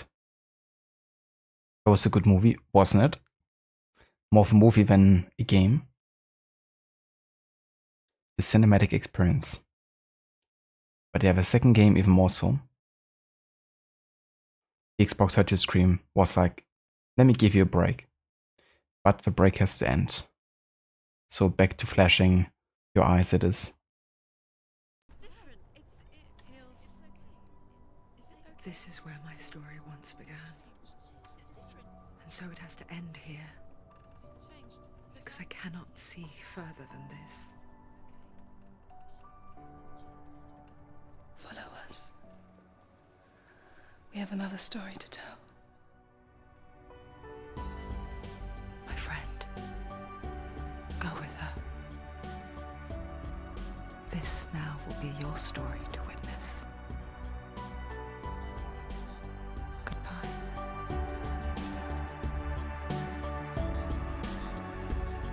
I mean, I never realized how good of a setup this is for the second game, actually. Because we are one of the voices, you know, in her head. We are like the one controlling her. And we can now witness the next story. Instead of the voices telling it to us, we'll be the one to witness it. And they even went the extra mile in the second game because upon replaying can choose to have one of the companions in the game narrate the story for you, becoming one of the voices essentially. One of the narrators. And I think I would like to do it for a second game actually. Because I played it once, of course, like 4 months ago when the game launched. And the game actually has Sigurd's voice actor from Valhalla as one of the companions and potential narrators. So I think I would actually like to play with him narrating the story.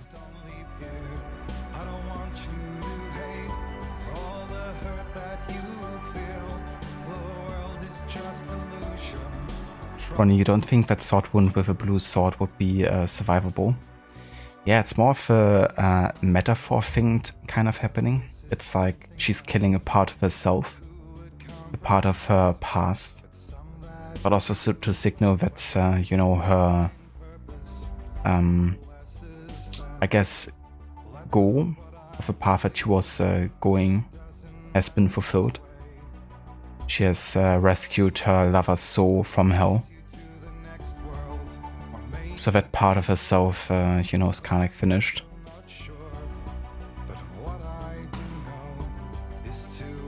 But yeah, the thing of course is with that there's like a lot of room for interpretation. That's just mine, pretty much.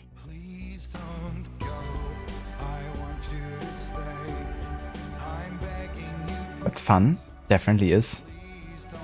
I'm quite looking forward to the second game now.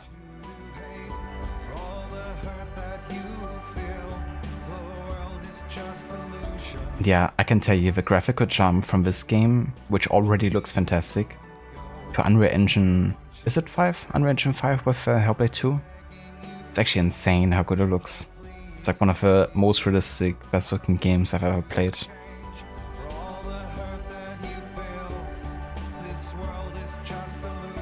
Also like small effects like raindrops and wind is just so detailed and realistic looking. But also just like the animation quality for like combat and stuff. But it's definitely much more cinematic, where this game is like a bit gamey, or quite gamey I would say, with the combat and like visual effects and stuff. The second game tries to be much more realistic and cinematic. But it also means to do like more reenacting scenes than really taking full control of combat over time.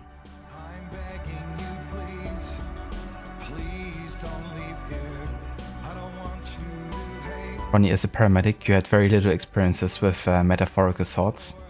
Yeah, it's a question, right? How devastating they would be.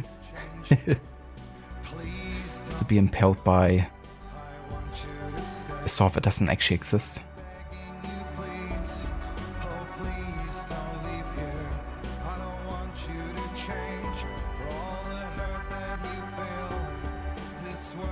So, we're not quite finished with our stream Wo after the credits, because I would like to showcase the feature for Hellblade. It's basically like a behind the scenes of 20 minutes that's inside the game, because I would like to pay justice to the amazing people that created this experience.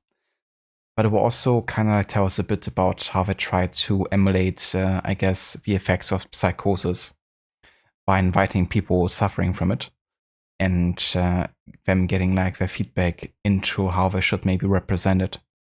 And they were also at the same time playtesters and could give like direct feedback to the developers as to what feels like authentic and maybe what didn't, so they could make adjustments.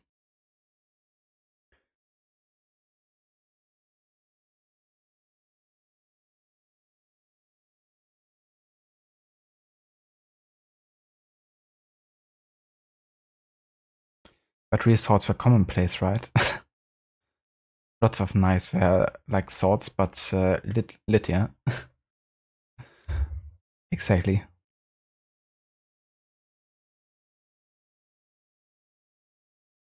Yeah, that'll be newsworthy or news story worthy. Someone actually getting attacked by an actual sword.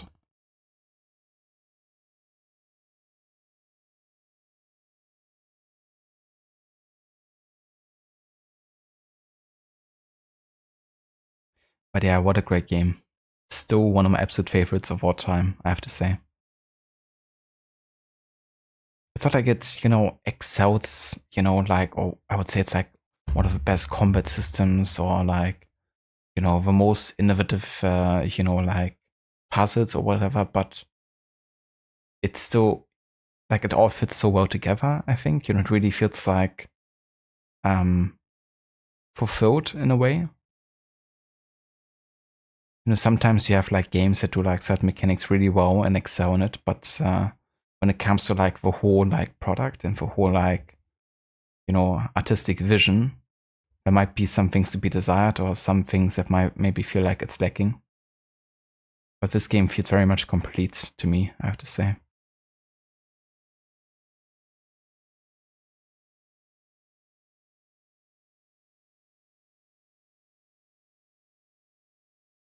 They even have a website for finding out about psychosis and mental health at hellbladehelp.info.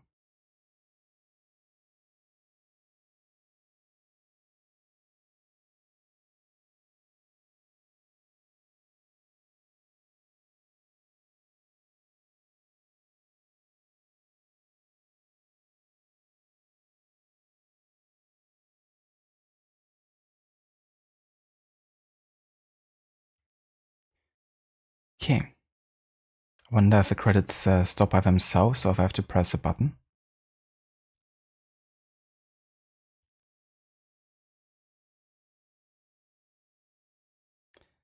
Let's wait a couple seconds more.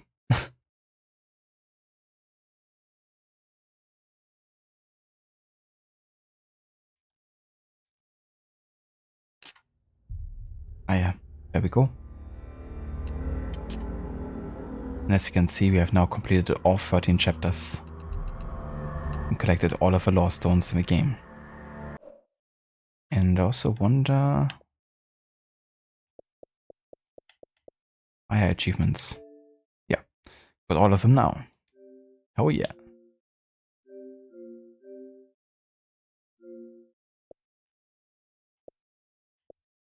Can I just see all of them? Ah yeah. But yeah, so pretty much 13 of the 14 achievements are just unlocked by getting through the chapters. Then of course the most rare one is the Stories from the North, to collect all of the lore stones. But yeah, that's all of the achievements collected. Oh yeah.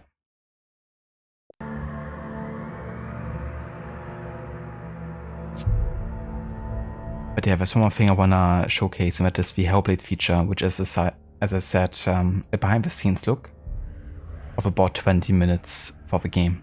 So yeah, I'm gonna showcase that, and I'll be in chat during the watch.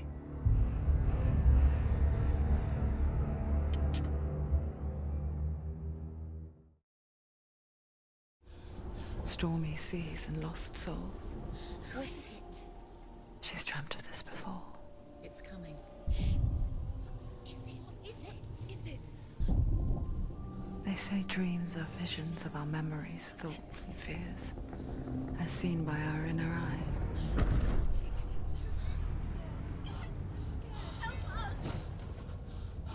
But what if each one of us is always dreaming, even when awake? And we only see what our inner eye creates for us. Is this what hell is? A world shaped by Senua's nightmares. Maybe that's why people fear seeing the world through her eyes. Yes, she's scared. Because if you believe that Senua's reality is twisted, you must accept that yours might be too.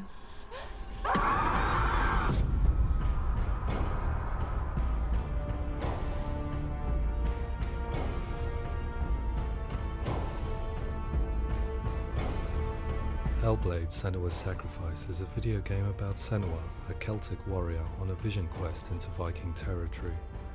But what sets our hero Senua apart is that she suffers from severe psychotic mental illness. He knows she's getting closer. He can feel her coming closer. She's getting watching. The original idea for Hellblade was to create a classic hero's journey, a journey of suffering, but one where the fantasy world is not another planet or alternate universe, but a world that is constructed in Senua's mind. But to do so would mean putting psychotic mental illness at the center of the experience, a subject that is still considered taboo, and a challenge that was both terrifying and exciting in equal measure. In Hellblade, the starting point was a newly discovered Celtic goddess called Senua in Ashwell, Hertfordshire. When first discovered, her name was thought to be Senua, a name which I liked and kept. I wondered if Senua might have been a Celtic warrior like Boudica who stood up to the Romans.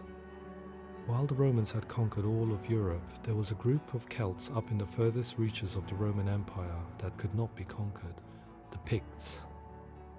And so the Romans built a wall, called Hadrian's Wall, that spans across Britain from sea to sea to keep the Pictish barbarians at bay. The Picts were known for their war paint, painted on with woad, and their matted hair clumped with lime. And so Senua would be a barbarian Pict in this image. What's your name? Senua, I haven't seen you before. I don't live home much. Oh, Zeno's daughter. I have to go. Wait. Orkney is off the coast of Scotland and was inhabited by the Picts, steeped in history and mystery, and so I made Orkney Senua's home and set the stage for a crisis.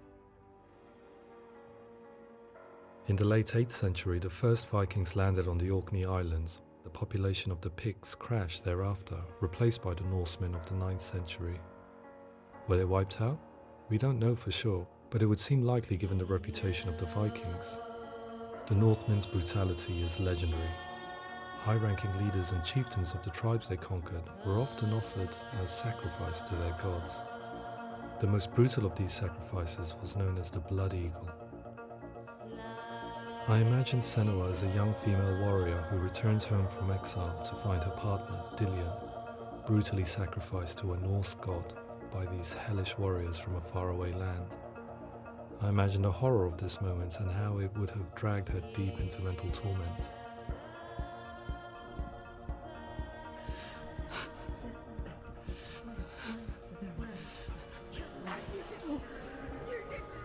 No!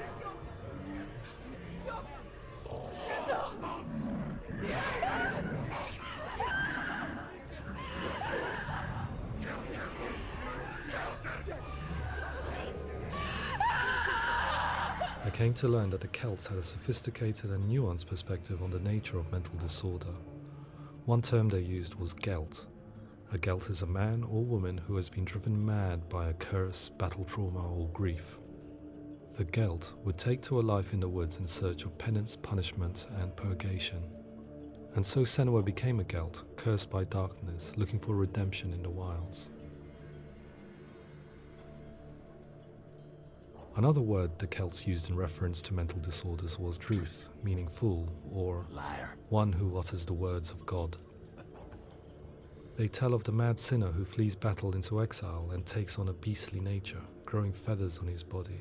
The character called Ruth in Hellblade is based on a little-known person called Findan, an 8th century Irish Celt who was captured and enslaved by the Vikings, but eventually escaped to Orkney where he became a monk. I will tell you my stories of hell, if I may walk with you. Upon meeting Senua, it would be his stories that fuel her quest deep into their world of gods. The Northmen say the world will come to an end. The sun will grow black, the earth will sink into the sea, the stars will disappear, fire and water will meet, flames will play against the sky, The heavens and earth and all the world will be burned, all the gods will be dead, and the warriors of Valhalla and people everywhere. Senua, prepare yourself for Ragnarok, for it is nigh. So the stage was set for a new adventure, a journey into the Norse underworld called Hell, a vision quest fueled by madness and myth, a fantasy that was created by Senua's own mind, and one that we would experience through her eyes. This is your mission. This is your quest. There is nothing else left. To make a game about a warrior with psychotic mental illness as its central theme was fraught with danger. Mental illness, such as psychosis, is still taboo and rarely acknowledged in a century of cinema, never mind the new medium of games. Where it does feature, it often conflates psychosis and psychopathy associated with a lack of empathy. It is unfortunate that these two words sound so similar that they are used interchangeably in media. I must admit that I didn't have to look very far to discover my own ignorance of the subject. So we reached out to Paul Fletcher, psychiatrist and professor of health neuroscience at University of Cambridge.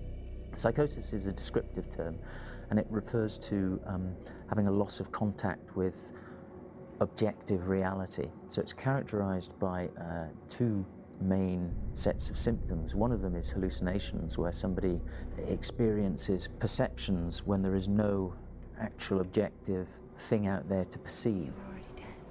Who are you? And the other is delusions, where somebody comes to very often bizarre, unpleasant, frightening beliefs when there's no good evidence in favor of them. There's no doubt about it. The source of the darkness is in Helheim. And the goddess Hela holds his soul there. We reached out to Welcome, a biomedical research charity that spends billions on research and awareness programs aimed at improving health. Mental health hasn't always been presented in the media in a way that is particularly helpful. It can be challenging to engage people with the subject matter, and there are a lot of preconceived ideas about mental health, and particularly schizophrenia and psychosis. So we hope our support allows the team to continue to collaborate with Paul Fletcher and with those who have experience of psychosis to create a game that provides a fresh perspective on the condition and allows audiences to engage with it in a way that just wouldn't be possible in any other medium. What started out as a brief consultation convinced me that we were only scratching the surface of an immensely deep and interesting subject that could enrich and change the very nature of the game. That's cool. Thanks so much for coming in. Pleasure, thanks. It's really interesting for me, and I'd love to be involved. I think it's fascinating. Absolutely. Our understanding of psychosis is still very much a mystery, and ways of treating it are still primitive compared to physical illness. After all, it is easy to see the pain and suffering caused by physical diseases or physical trauma. It is not so easy to see the mental suffering and trauma of severe mental illness. But what if we could find a way to see it? Games are capable of drawing you in for hours on end, playing the role of a character who is different from you, experiencing their perspective, and actively involving you in a world that functions with a different set of rules.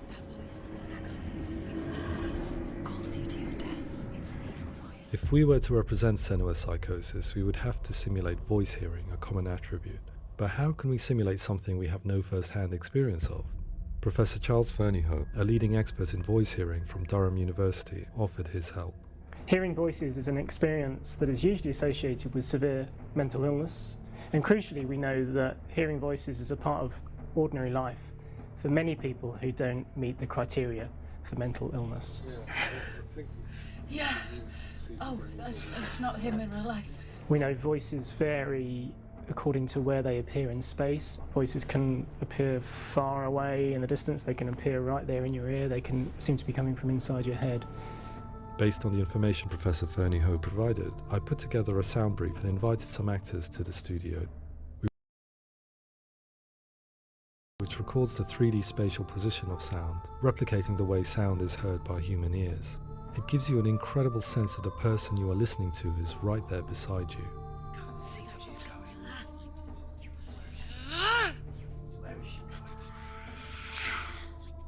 Rachel Waddingham from the Voice Collective came to our studio with 2 young voice hearers to speak to our team. We talked at length about their experiences and they listened to our tests, giving us feedback on how we could improve on it. Everyone hates her.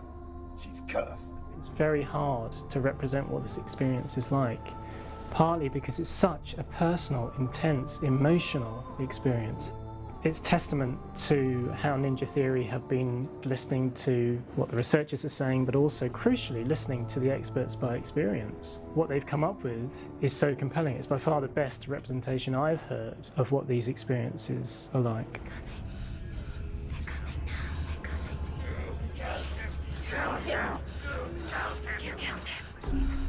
Other common attributes of psychosis are visions and flashbacks. We met with Recovery College East, who work with and care for people recovering from severe mental disorders. A group of service users gave us their first-hand account of what they experience. Sometimes when the visions or what we're seeing is too much, it becomes more difficult until eventually we perhaps don't see anything. The people we spoke to, the stories they told, were fascinating, harrowing, and mind-boggling. The reality of what people experienced was vivid, far exceeding what I could possibly have imagined. We went away itching to represent some of these visions and flashbacks in the game. Hands will know my heart is so, love is so far away. Don't you know how I wanna feel deeper? I could never know how you grow, all these days are killing me. Now I see deep in me insanity does unfold. I just wanna feel deeper, deeper. I just wanna feel deeper, deeper.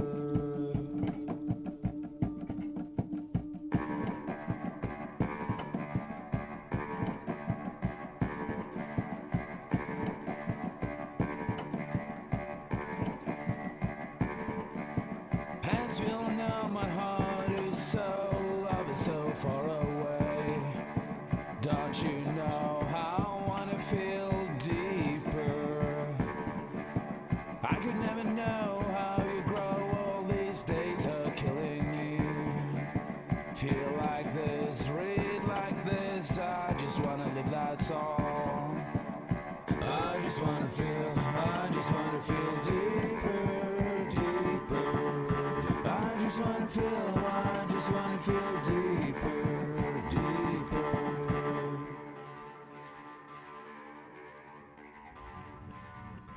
To refine our work, we continue to hold meetings with Recovery College East over the course of a year and a half, showing them what we had achieved so far and refining the in-game representations based on their feedback. With their help, flashbacks, visions, and changes in perception were woven into the story and gameplay of Senua. The students that are involved in this project are incredibly excited about being involved. They have described the experience as being important because it values their lived experience and shows that despite what we have been through, all of that experience becomes valid, that actually it's something that we should all be talking about. The experiences described range from beautiful to frightening beyond comprehension. I heard of a girl who has to live with an angry voice screaming at her, slamming on her doors and walls 24 hours a day. I met someone who would often see hanging corpses in a room, so real that she would sometimes try to rescue them. The panic and fear that comes with such visions is entirely understandable, and it can be a living horror for some. Worthless, weak, pathetic. Go on, feel sorry for yourself, because there is no one left to do that for you. I was urged by one fellow that we should not shy away from showing this horror, and so I was perpetually torn in making Hellblade. Had we gone too far with our representations or not far enough? Broken and lost. Just like your soul. Come on. There. some ways, voice hearing and visions were the low-hanging fruit, so to speak. There's another aspect of psychosis that is much harder to explain, but one that I think video games are uniquely able to represent, which are often called delusions. People begin to see patterns in the world. They begin to link things that most people wouldn't link.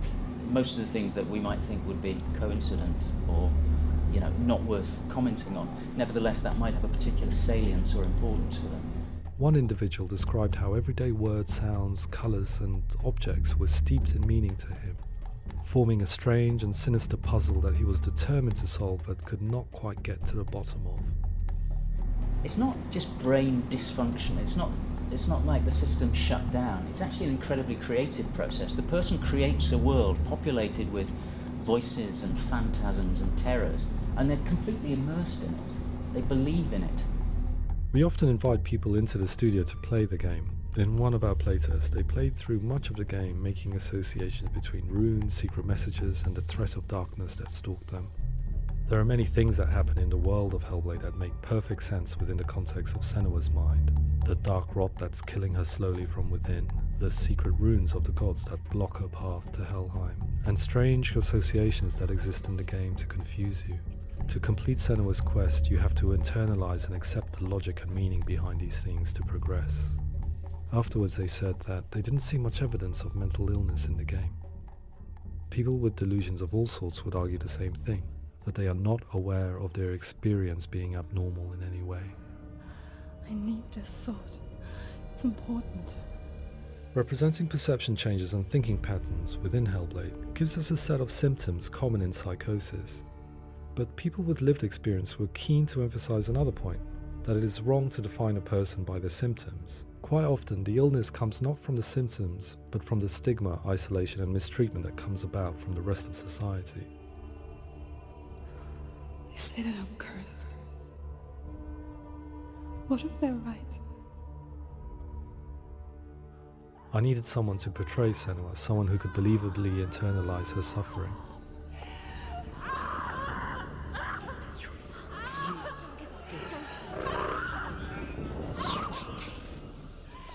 Melina Jurgens, our video editor, had been a stand-in for Senua over a few months while we perfected our motion capture techniques. Without realizing it, she had already auditioned for the role, and I knew her well enough to know that I didn't have to teach her to act, but to relive her own internal pain. As often is the case, those who have suffered mental anguish are never far from us.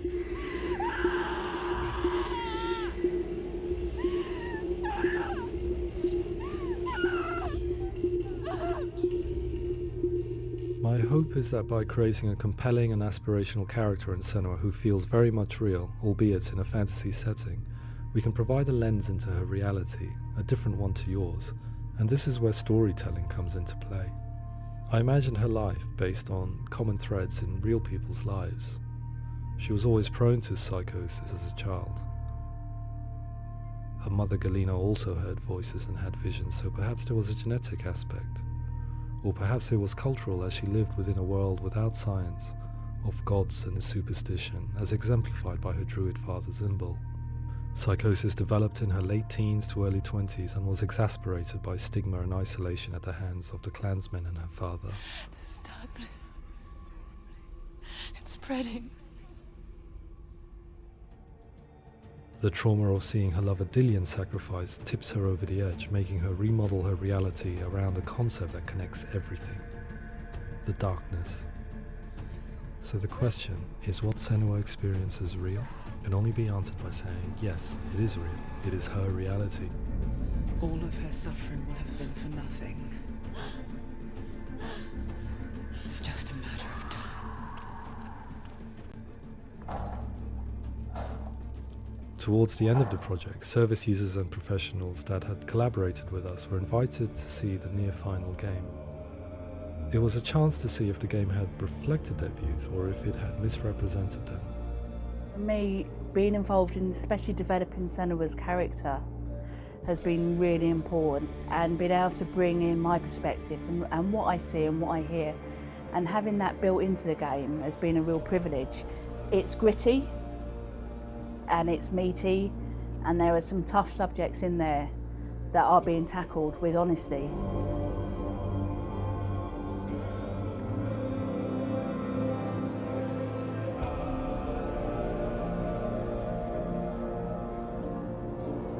I was blown away by it today, absolutely blown away. It was just fantastic to get the opportunity to use our lived experience in a very creative way. There's nothing tokenistic about the work we've put in. It feels like we've been listened to, things have been taken on board, and I think there was a lot of realism in the game itself, and it feels very authentic.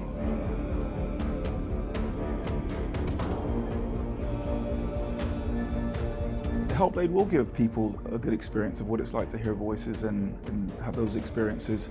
I'm glad that the guys at Ninja Theory kind of asked us to come along and help them build an experience that's positive when it comes out, and get myself a copy and have a go.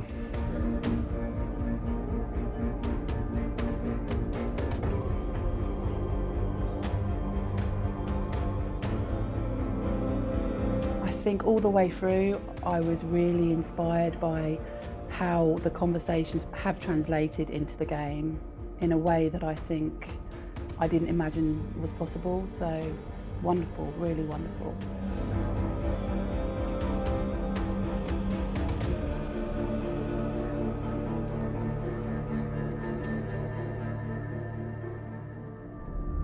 I really hope that others will follow the lead they've set and use the power of something like a video game to change people's perceptions, to increase understanding, and ultimately to make some of the stigma around voice hearing and other experiences go away.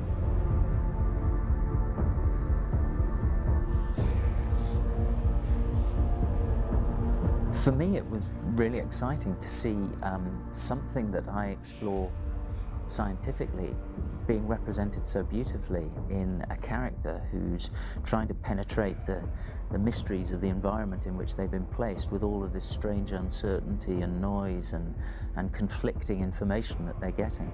I'm very excited by this way of trying to represent mental illness, because I think it actually might be offering us insights that we wouldn't get from pure scientific explorations, and actually giving us quite an empathic view of what it might be like.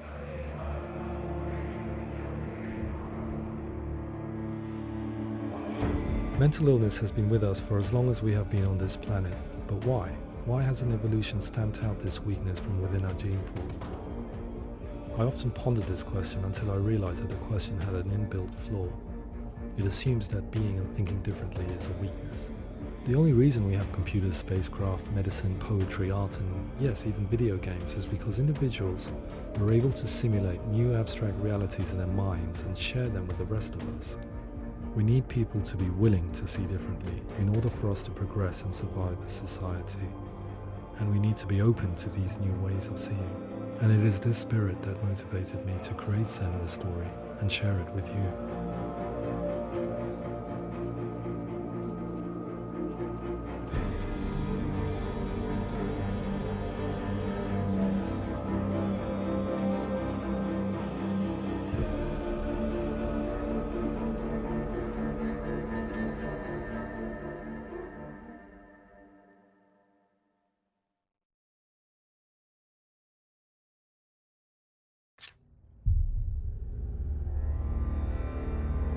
And that was the Hellblade feature.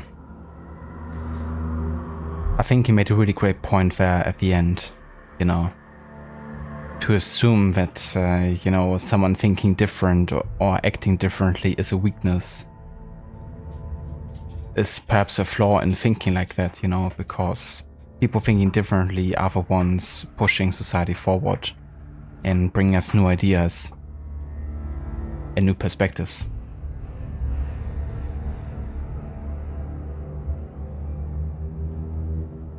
And yeah, that's just, I think, one beautiful thing about this game is how it really tries very hard, I think, to raise people's understanding of, mental health. It was definitely very bold, especially at the time, because our mental health has definitely gotten more notice in the past couple of years in media, At this stage was still, definitely, like they say, more stigmatized and mostly used in, often negative contexts. So to have a story like this, that really shows maybe some of the horrors that people go through, especially of course if they are being stigmatized and treated badly for it, which in Senua's case, you know, has happened. That explains why it's, you know, so awful for her. But mostly not because of like what's affecting her, it's mostly, you know, how the people closest to her have, you know, treated her. I think it's a good statement to make about, you know, mental health and how we can also have an impact on people, you know, that have to deal with it. And I mean, everyone has to deal with mental health on some levels. But yeah, absolutely great game, and it was good to replay it yet again. But yeah, I was surprised to see that it was 3 years since I actually played it last. Because I looked at my previous playthrough on YouTube earlier today to kind of see how long it might take me to get through the last 2 chapters. But they're definitely too long of a time to wait to play this game.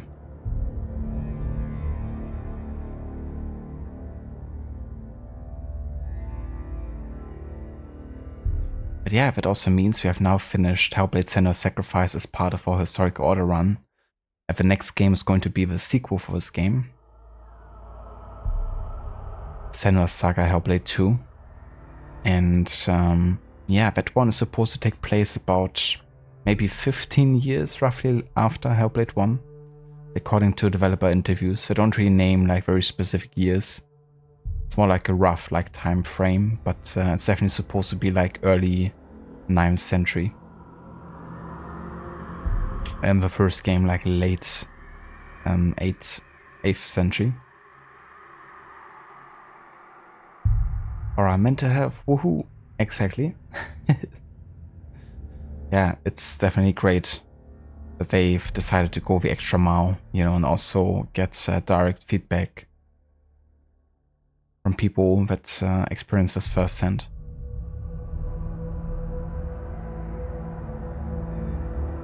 But such a great game, you want to play it again. I don't blame you one bit, dude. Also a great game to replay, given the length of it, you know. Definitely finish it in 2 streams, even less sometimes. When did this game release? It looks very good. So this game got released in 2017, the year that Assassin's Creed Origins came out. And yeah, it does look really good, with the environments especially. And this is also an indie game, right?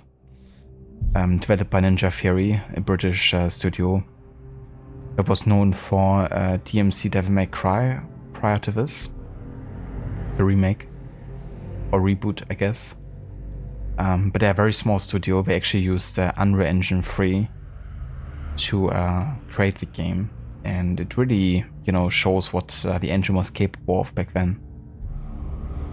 And now with the sequel that came out about 4 months ago, they use the newest engine, or the newest version of Unreal Engine 5, I think it was. And it looks so photorealistic at times. You almost forget that it's like a game you're playing and not a movie you're watching sometimes. But a very strong focus on realistic environments and very good at animations and visual effects.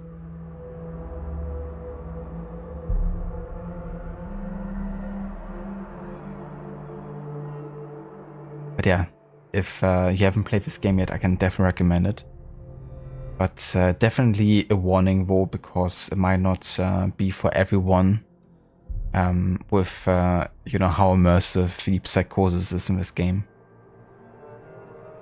So yeah, maybe watch a bit of playthrough before, just to be sure that you really want to play it.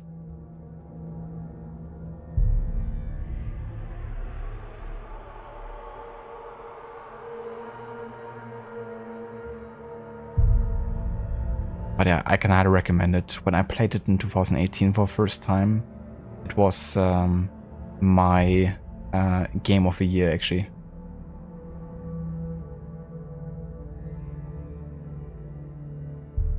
Voices can be very unsettling with headphones. Yeah. And that's the other thing, right? You really gotta play with headphones to get the full immersive experience. But that, of course, makes it a bit unsettling and unnerving in return.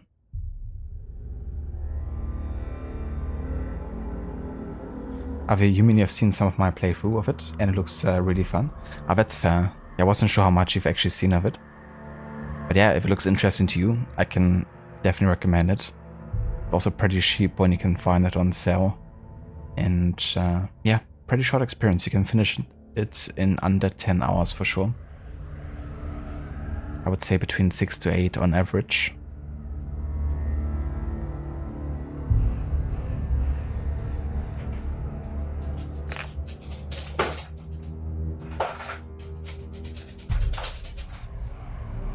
Had to throw the toy for my doggo.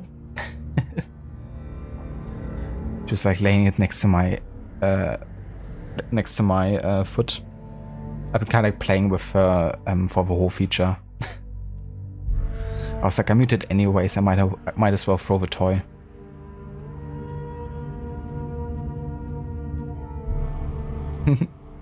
Hi Nalu, Tippy Tappies. Immer der Spielzeug. Oh, super.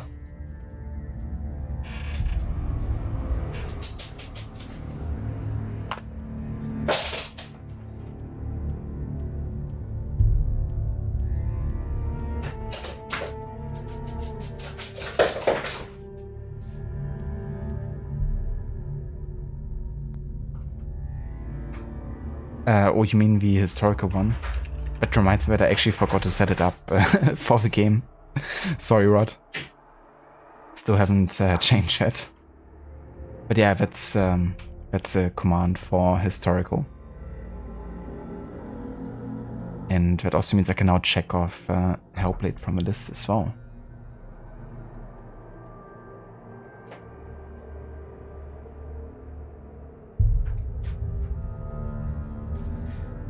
But yeah, so I won't be doing more today though. This is gonna be the end of today's stream. But yeah, I would like to thank you all so much for coming by and for joining me for the end of Hellblade: Senua's Sacrifice. And of course also thank you again so much to all the raiders and Rod for coming in as well. Really appreciate it. Sorry that I couldn't go for much longer and that you guys didn't catch any of the gameplay of it, but it was cool to at least, you know, be able to share the feature. Some of the behind the scenes looks of it. We're gonna go and raid. Just gonna have to find a raid target.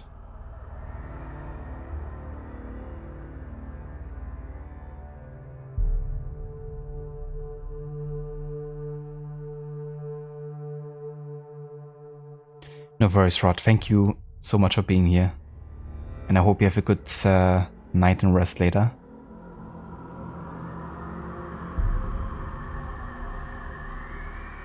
No worries, Aura. Thank you also for being here.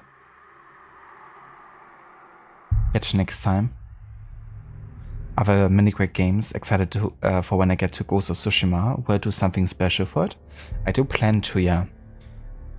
Yeah, so if there's any like historical relevant stuff, then I would try to kind of like highlight that in the games that I play as part of this run.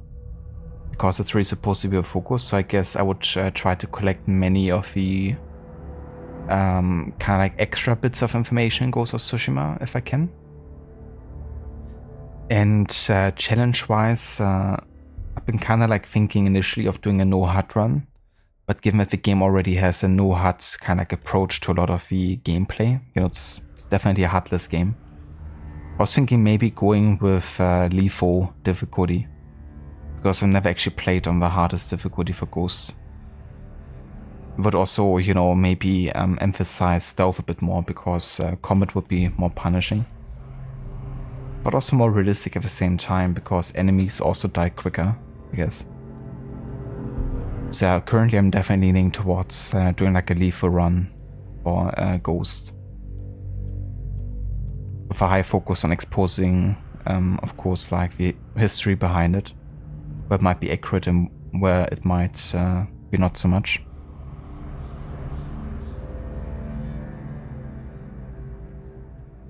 No worries for the stream either, Ave. Thanks again for being here. And we are going to go and raid out to a game that's also a bit more focused on Norse tales, I guess, and myths. Which is the Elder Scrolls V Skyrim, which Amita is currently playing. Right now he's playing as a werewolf, apparently.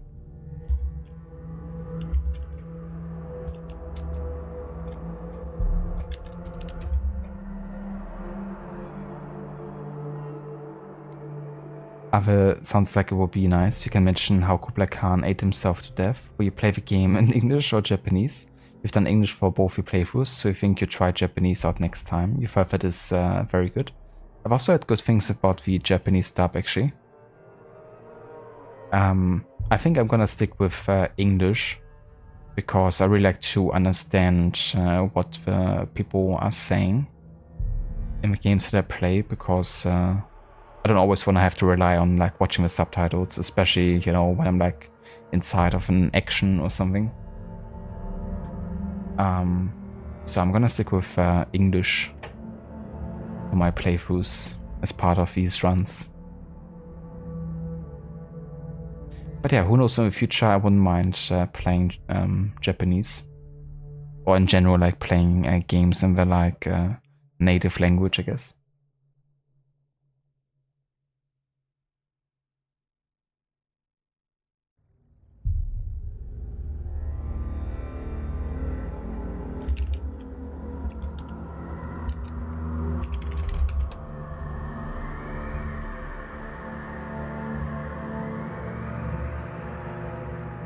Understandable, you're excited to try out Japanese yourself. Most likely due to the amazingness that Shogun was. I heard really good things about Shogun as well. I actually was almost ready to watch the first episode the other day, but then I didn't decide to do it because of lack of time, I guess. But one of these days I'm gonna watch the first episode. Because it definitely intrigued me as well. 18 Emmy Awards. Jesus. Yeah, that's a lot. Let's see how many they're gonna win. So yeah, if you would like to follow us with a raid, there's some raid emotes in chat. Feel free to copy and paste the one that applies to you. We've got one for non-subs, one for subs. And yeah, I will catch you on the next one. Thanks again so much for being here, everyone. And absolutely, Ave. Yeah, one of these days, I'm definitely watching it. Catch you all next time, and have a good one.